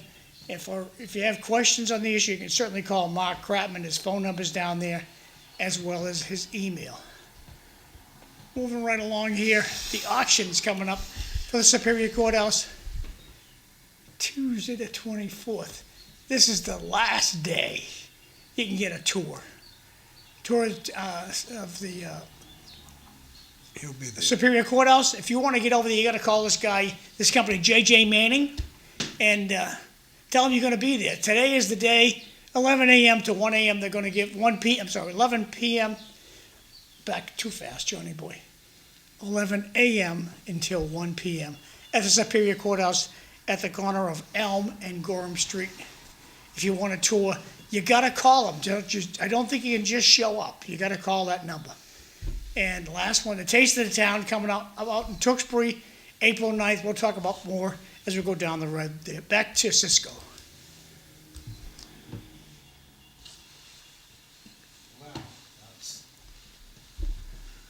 That's pretty informative. We got a lot of stuff going on. Let's go back to what we were talking about in regards to the cost of living here in Lowell, whether you're getting a bang for your buck. How about these freebie organizations? Don't you think UMass Lowell should buy us one fire truck a year? I think so. Just buy. Okay, Marty, you're going to give Lowell a ladder truck every year. Like it or not, pull it out of your budget. $2 million, give us a ladder truck. Middlesex Community College, give us 5 police cruisers. Lowell General Hospital, give us 5 police cruisers. Those are the entities that suck up a lot of our services and pay zippity-doo-dah for them. And the executives at each of those things make a lot of money. And let's have share the cost. Let's have LHA pick up their own trash. Yeah. Well, I think somebody said this at the Markley meeting, at the city council meeting that Markley came in front. One of the speakers that that had been working with the neighborhood had said something similar to this as well. And it's a line you hear often enough, but I don't fault. It's not Marty Meehan's fault. It's not anybody's fault. I expect, a private business. I expect the university. I expect the head of the union. I expect whoever it is that's negotiating with the city, right? Their job is to get the best possible deal for their organization. I just assume everyone's trying to do that, right?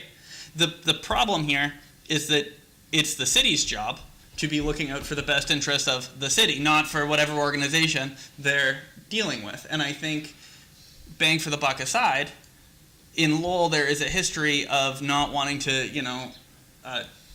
be mean to our friends who are always the ones trying to negotiate a deal with us. And that's not unique to the current moment. But I think what residents, at this point, residents are looking for, what I'm looking for, is a city that actually negotiates from a position of strength and says, no, you're coming here looking for all of these things. We don't need to just give. You're looking for the best position for yourself. We need to look for the best position for the city, and then we meet somewhere in the middle and we both get something. I don't think we do that. I think we just go, oh, well, he really needs it. He really needs it. They do so much for us, and we never actually have to quantify what it is. Whoever it is, and this is a nebulous statement. This is not, so someone's going to say, well, the university does. I don't care. I'm not talking about just the university. It's the university.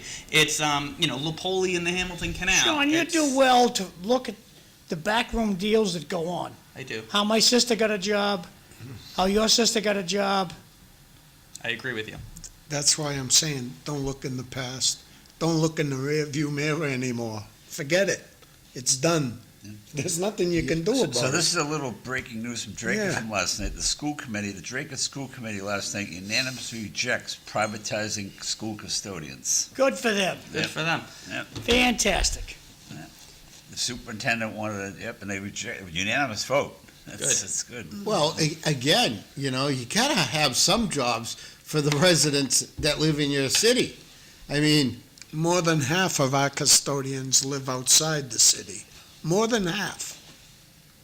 We only got about 90, maybe 100 of them. I mean, I'm going to go back to what I'll say when I worked for the town of Dracut. When I started with the town of Dracut back in 1980, everybody in that town hall lived in Dracut. Now, there might be 2 people that live in Dracut. Well, tell me, that's when the people had horses. Now they have yeah, cars. so it goes back to what I said. If there's no jobs in the city, how are you gonna keep people in the city? So they're building, what, is it 320 units in your district, Councilor, the Hamilton project? That was development. the other day. All right, yeah. so 320, and they're all gonna park in that empty parking lot, right? Is that the intent? That's the Which intent.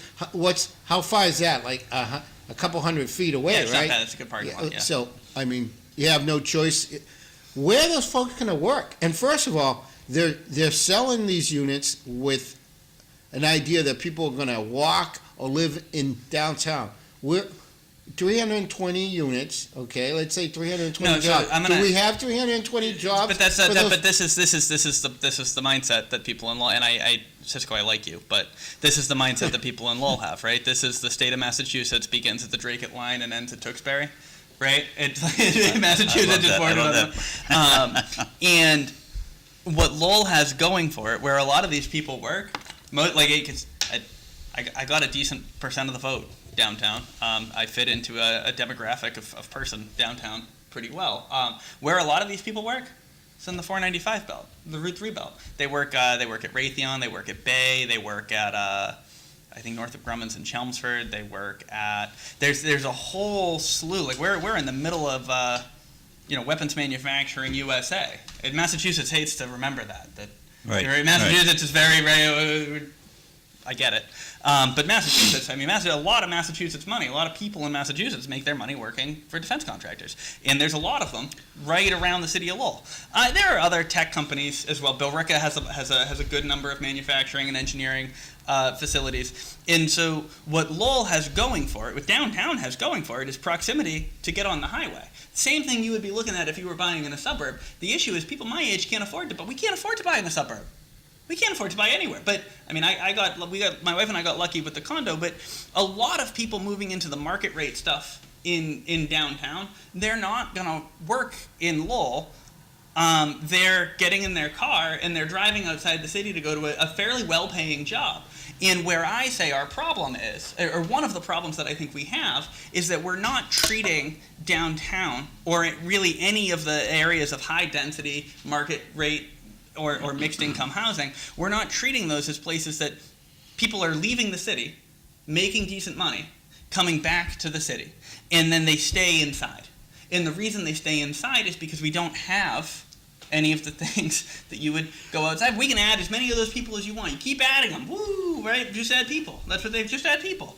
But if we don't have a park, if we don't have sidewalks that you can, walk on without falling on your don't face, have bicycle lanes. well, some of them will do like bicycle lanes. But if you don't have any sort of amenity in the neighborhood that you're creating, because 320 people is a neighborhood, right? 320 units. I'm sorry, 320 units is a neighborhood onto itself. How many streets is that in the Highlands to get 320 doors?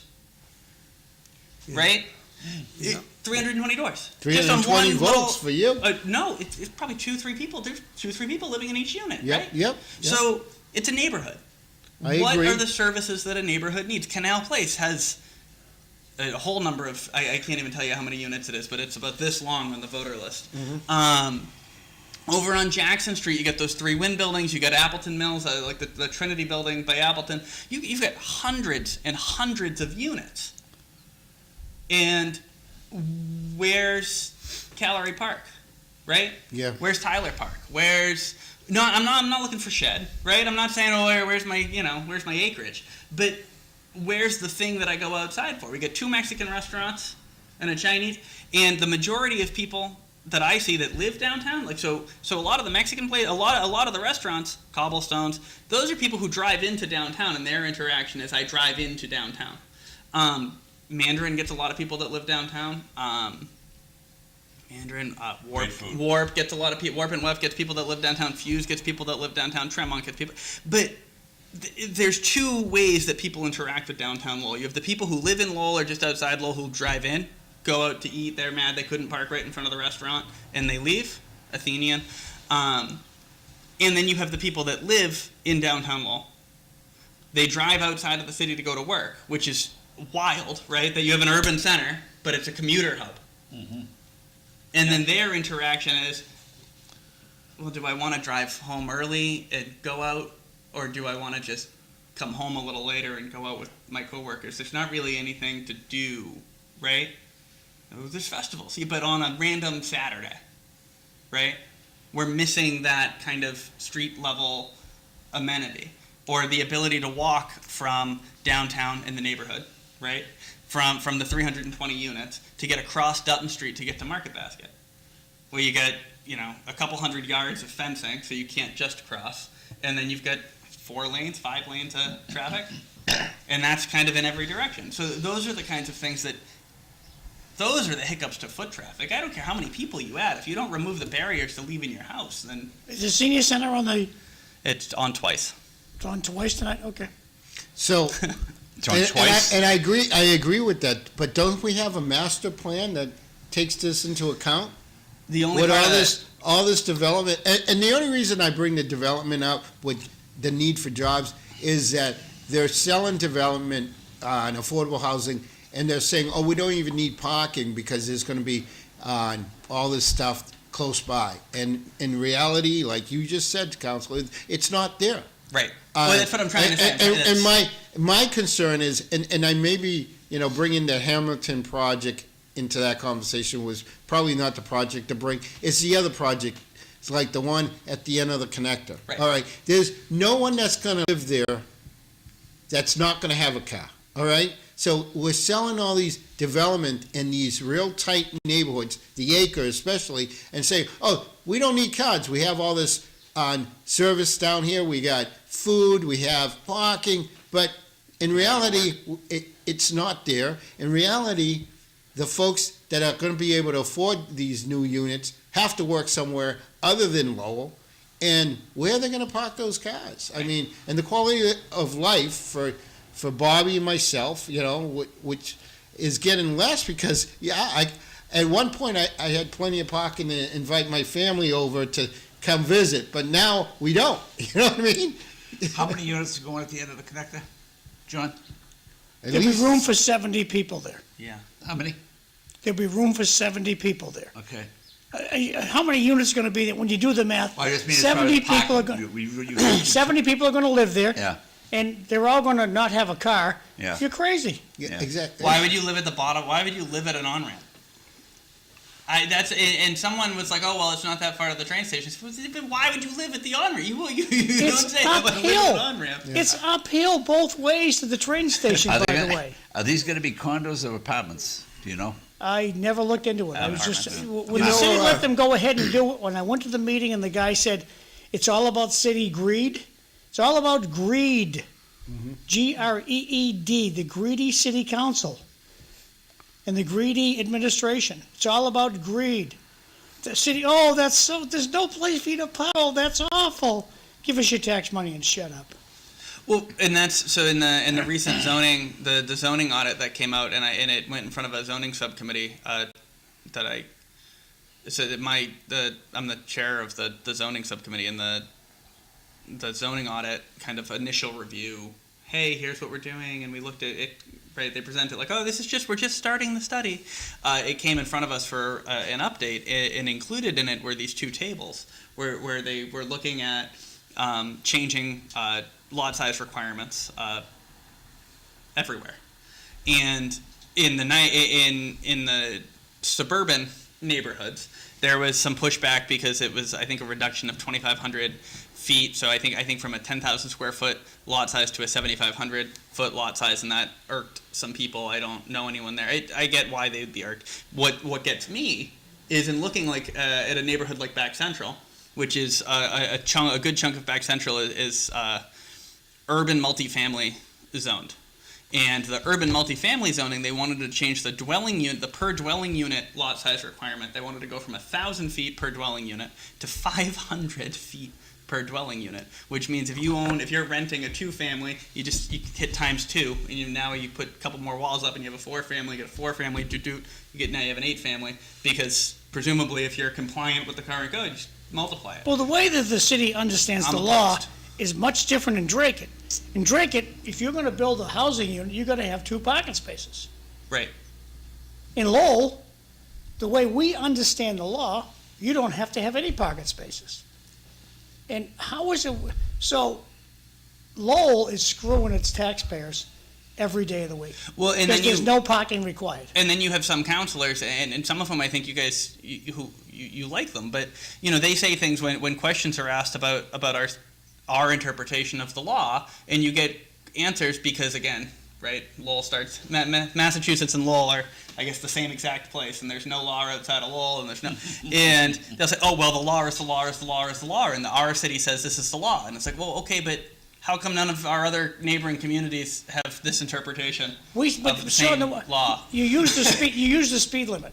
What's the speed limit in Lowell? 25. Right. What's the speed limit in Drake? 35. It's established by the local entity. Right. The local entity has decided, build everything you want. You can build on, there's a little grass out here, put 50 stories up there and have all those condos. Right, if you No see parking needed. two parking spaces touching each other, take one and build a skyscraper. And I And don't you think guys, I hate you to guys say as it. a city council need to reconsider this, but there's no fortitude, there's no courage to do this.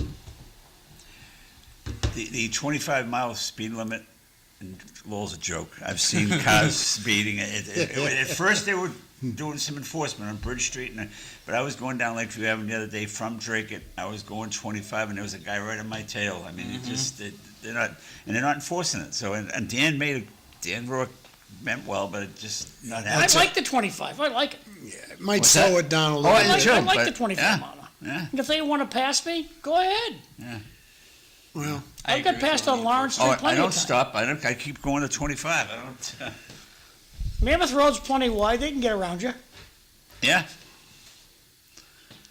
I mean, it's just a habit. I mean, you really got to start young with the speed limits, teaching kids to respect and understand cars. Cars don't stop. What about this bike issue? I was Instant. downtown Saturday afternoon. There had to be 50 bikes in front of City Hall. These kids that were going to right between the cars. Wow, what's going to happen? Somebody's going to get Someone's killed. gonna get killed. Yeah, and that's what's going to take awful. So one of these kids is going to have to get killed before they do something seriously about it. Well, they get hurt every summer, every What can year. they do about it? I mean, Police do. They can't. I- really. I think it starts with the city council. The city council's gotta pass a law. Any kid who has a bicycle's gotta be wearing a helmet. Or the Well, police, that law's the police can out there. take that bike. It's only 12 years old in Massachusetts. Okay. That's a good thing. That Put a got me. helmet So on, I agree. when I was in my I don't know We're talking hooligan the bike my lanes. hooligan days or whatever, Yeah. right? A couple of years ago. I was in Yeah. my grandparents had a place in the rough and tumble streets of Windham, New Hampshire, and we were riding our bikes around, and I must have been 12 or 13. Right, and we were riding our bikes around. One of my friends was being an idiot. I don't think I was. I probably was. But a cop, doop doop, and we're like, what? We're just riding our bikes, no cars. And said, oh no, welcome to New Hampshire. You guys must be from Massachusetts. I said, what are you talking about? He's like, oh, it's New Hampshire. The helmets go to, I don't know if it was 16 or 18, but in Massachusetts it is. I think it's only 12. In New Hampshire, you got to wear a helmet. It has to be a safety helmet. It can't be a G.I. Joe helmet. It's gotta be a safety Right. bicycle helmet. But you don't have to wear a helmet on a motorcycle in New Hampshire, am I correct? Right. But they make the kids wear the helmets on the bike. I think it's a good idea. Make them wear a helmet. Yeah. That's a motion for you, Sean. Yeah. It's a good You idea. know something, we never had helmets and nothing happened to me. Look at Look at We you. never had helmets. My idea. God, the I stuff didn't have a that we helmet. did. Yeah, it's- oh. The thing we did have, respect, okay? And it has to come back to the house. It has to be taught Absolutely. early. It has to be taught before they're 7 years old. It has to be You went in taught when the lights- to, when the to lights- respect, No, but everybody- respect everyone else's, You got 5 minutes. You're Rights. always going to have kids. And this is I think why I like John's idea on the helmets. Kids are always going to be kids. You could have the nicest honor roll straight A kid, right? I don't care you could have the greatest home life in the existence of home life, and you're still going to be a kid. And whether it's once, twice, or it becomes a habit is kind of what happens when you decide to push your boundary.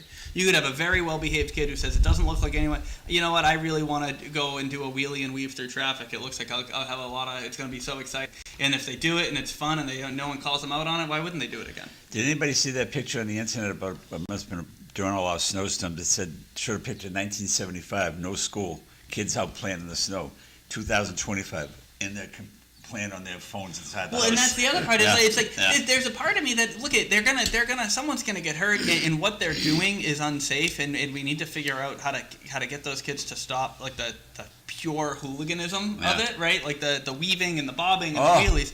But there's also a part of me that's like, isn't it really nice to see 15, 12, 13, 14-year-olds outside hanging out with their friends? Yeah. I mean, As long as they're not causing what they're trouble. choosing to do is cause trouble, right? Is the wheelies and the weaving, and I don't want anyone to get hurt. That's the problem. But I also don't want them to retreat back inside. Tomorrow, City Life, we're going to have Linda Bound's going to be the host. Hillary Winterstrom will be here. City Councilor Kim Scott's going to be here. And City Councilor Danny Rourke's going to be here. That's tomorrow, City Life. Back over to you guys. So, I just thinking you got out with your kids. So, if that's what they're doing, they're looking for the thrill of jumping or weaving. Let's build them a park where they have jumps. They have one of those BMX tracks, and even they had a even skateboard park. yeah, It even- was an absolute mess. It was a mess. They had to close it down. People were acting up, destroying things. It didn't work. at, Yeah, but if at you the put a- park. But at least you got them off the street. If you put a fire truck over there, just to have the fire truck pull over there and park there all day, hang out with the kids, show them how to shoot hoops and everything else, I think the firemen would have a great time doing that stuff. Good But point. Sean, I mean, realistically, the first place we gotta start is, if you're riding a bicycle, electric bike, I don't care what bike, you gotta a helmet on. gotta have a helmet. Got And about 2 minutes left, Yeah. buddy. every 3 years, I have a crying mother who's lost a beautiful kid because of a wheelie. Wow. Some of these kids can do wheelies, though. Oh, yeah. That's Right, what but when they fall, they're they all fall, trying they to go right on the outdo back each of the other. head. They can go for miles doing it. It's Oh, I unbelievable. used to do it. I never could get a wheelie, really. I drove a lot of rice rockets doing over 100 miles an hour on Lowell streets. Many times. Right up on the connector, I did over 100 miles an hour. Well, we do your wobbly head again. How about will we you? build a Yeah. BMX track out there in Belvedere for the kids? That way they have a place to go and they can jump and weave through and, Why in Belvedere? Working at the well, because that's, Highlands. well, wherever we have the land. It doesn't take a lot of land. So Highlands is fine. Maybe we can, No. integrate it with. In closing on the helmets, one, the helmets is a great idea. Two is the e-bikes and the e-scooters. We got to figure out how to get them off the sidewalks. You They're know, going 20 miles an hour down the sidewalk. when we were They're gonna talking kill green somebody. Oh, space, crazy. I give Rodney Elliott most credit. Yeah. Over the years, he fought for green 60 space. seconds. Yeah, Sean, thanks for coming on. Yeah. Yeah, Thanks sure. for having Thank me, you. guys. I Thanks for being appreciate you being Love when you here. come on. It's great. It's always man. fun. Yeah, And we're big supporters. You keep doing what absolutely. you're doing. You're doing a good job. Aye. And very independent-minded thinking. Yeah, we're big supporters. If you have good food at your party, we'll be there. Okay. Yeah. Oh, yeah. Hey, are you gonna have a fundraiser soon? Let's Yeah, have I don't know. something I gotta for You you. just got elected. I mean, Yeah, know. but I mean, you I got gotta $400 though. I need. I need a you, little bit of you gotta have some money for down the road. Well, why don't you because- run that pig people- roast at your house from? There you People go. look at Yeah. me. People look Our at me. pig It's roast like, at oh, are my you house. going to go to this fundraiser? No, I'm not. I don't have any money to give you right now. Yeah. I don't. Well, that's what it is. That's what stinks. I mean, you can't be everywhere. You can't because it's. No, and things cost money, and I like Say going. goodbye, but- boys. Bye. All right, Bye, thank you have a for great day, having us. everybody. Till Goodbye. tomorrow. Well, the good Thanks for thing watching. is.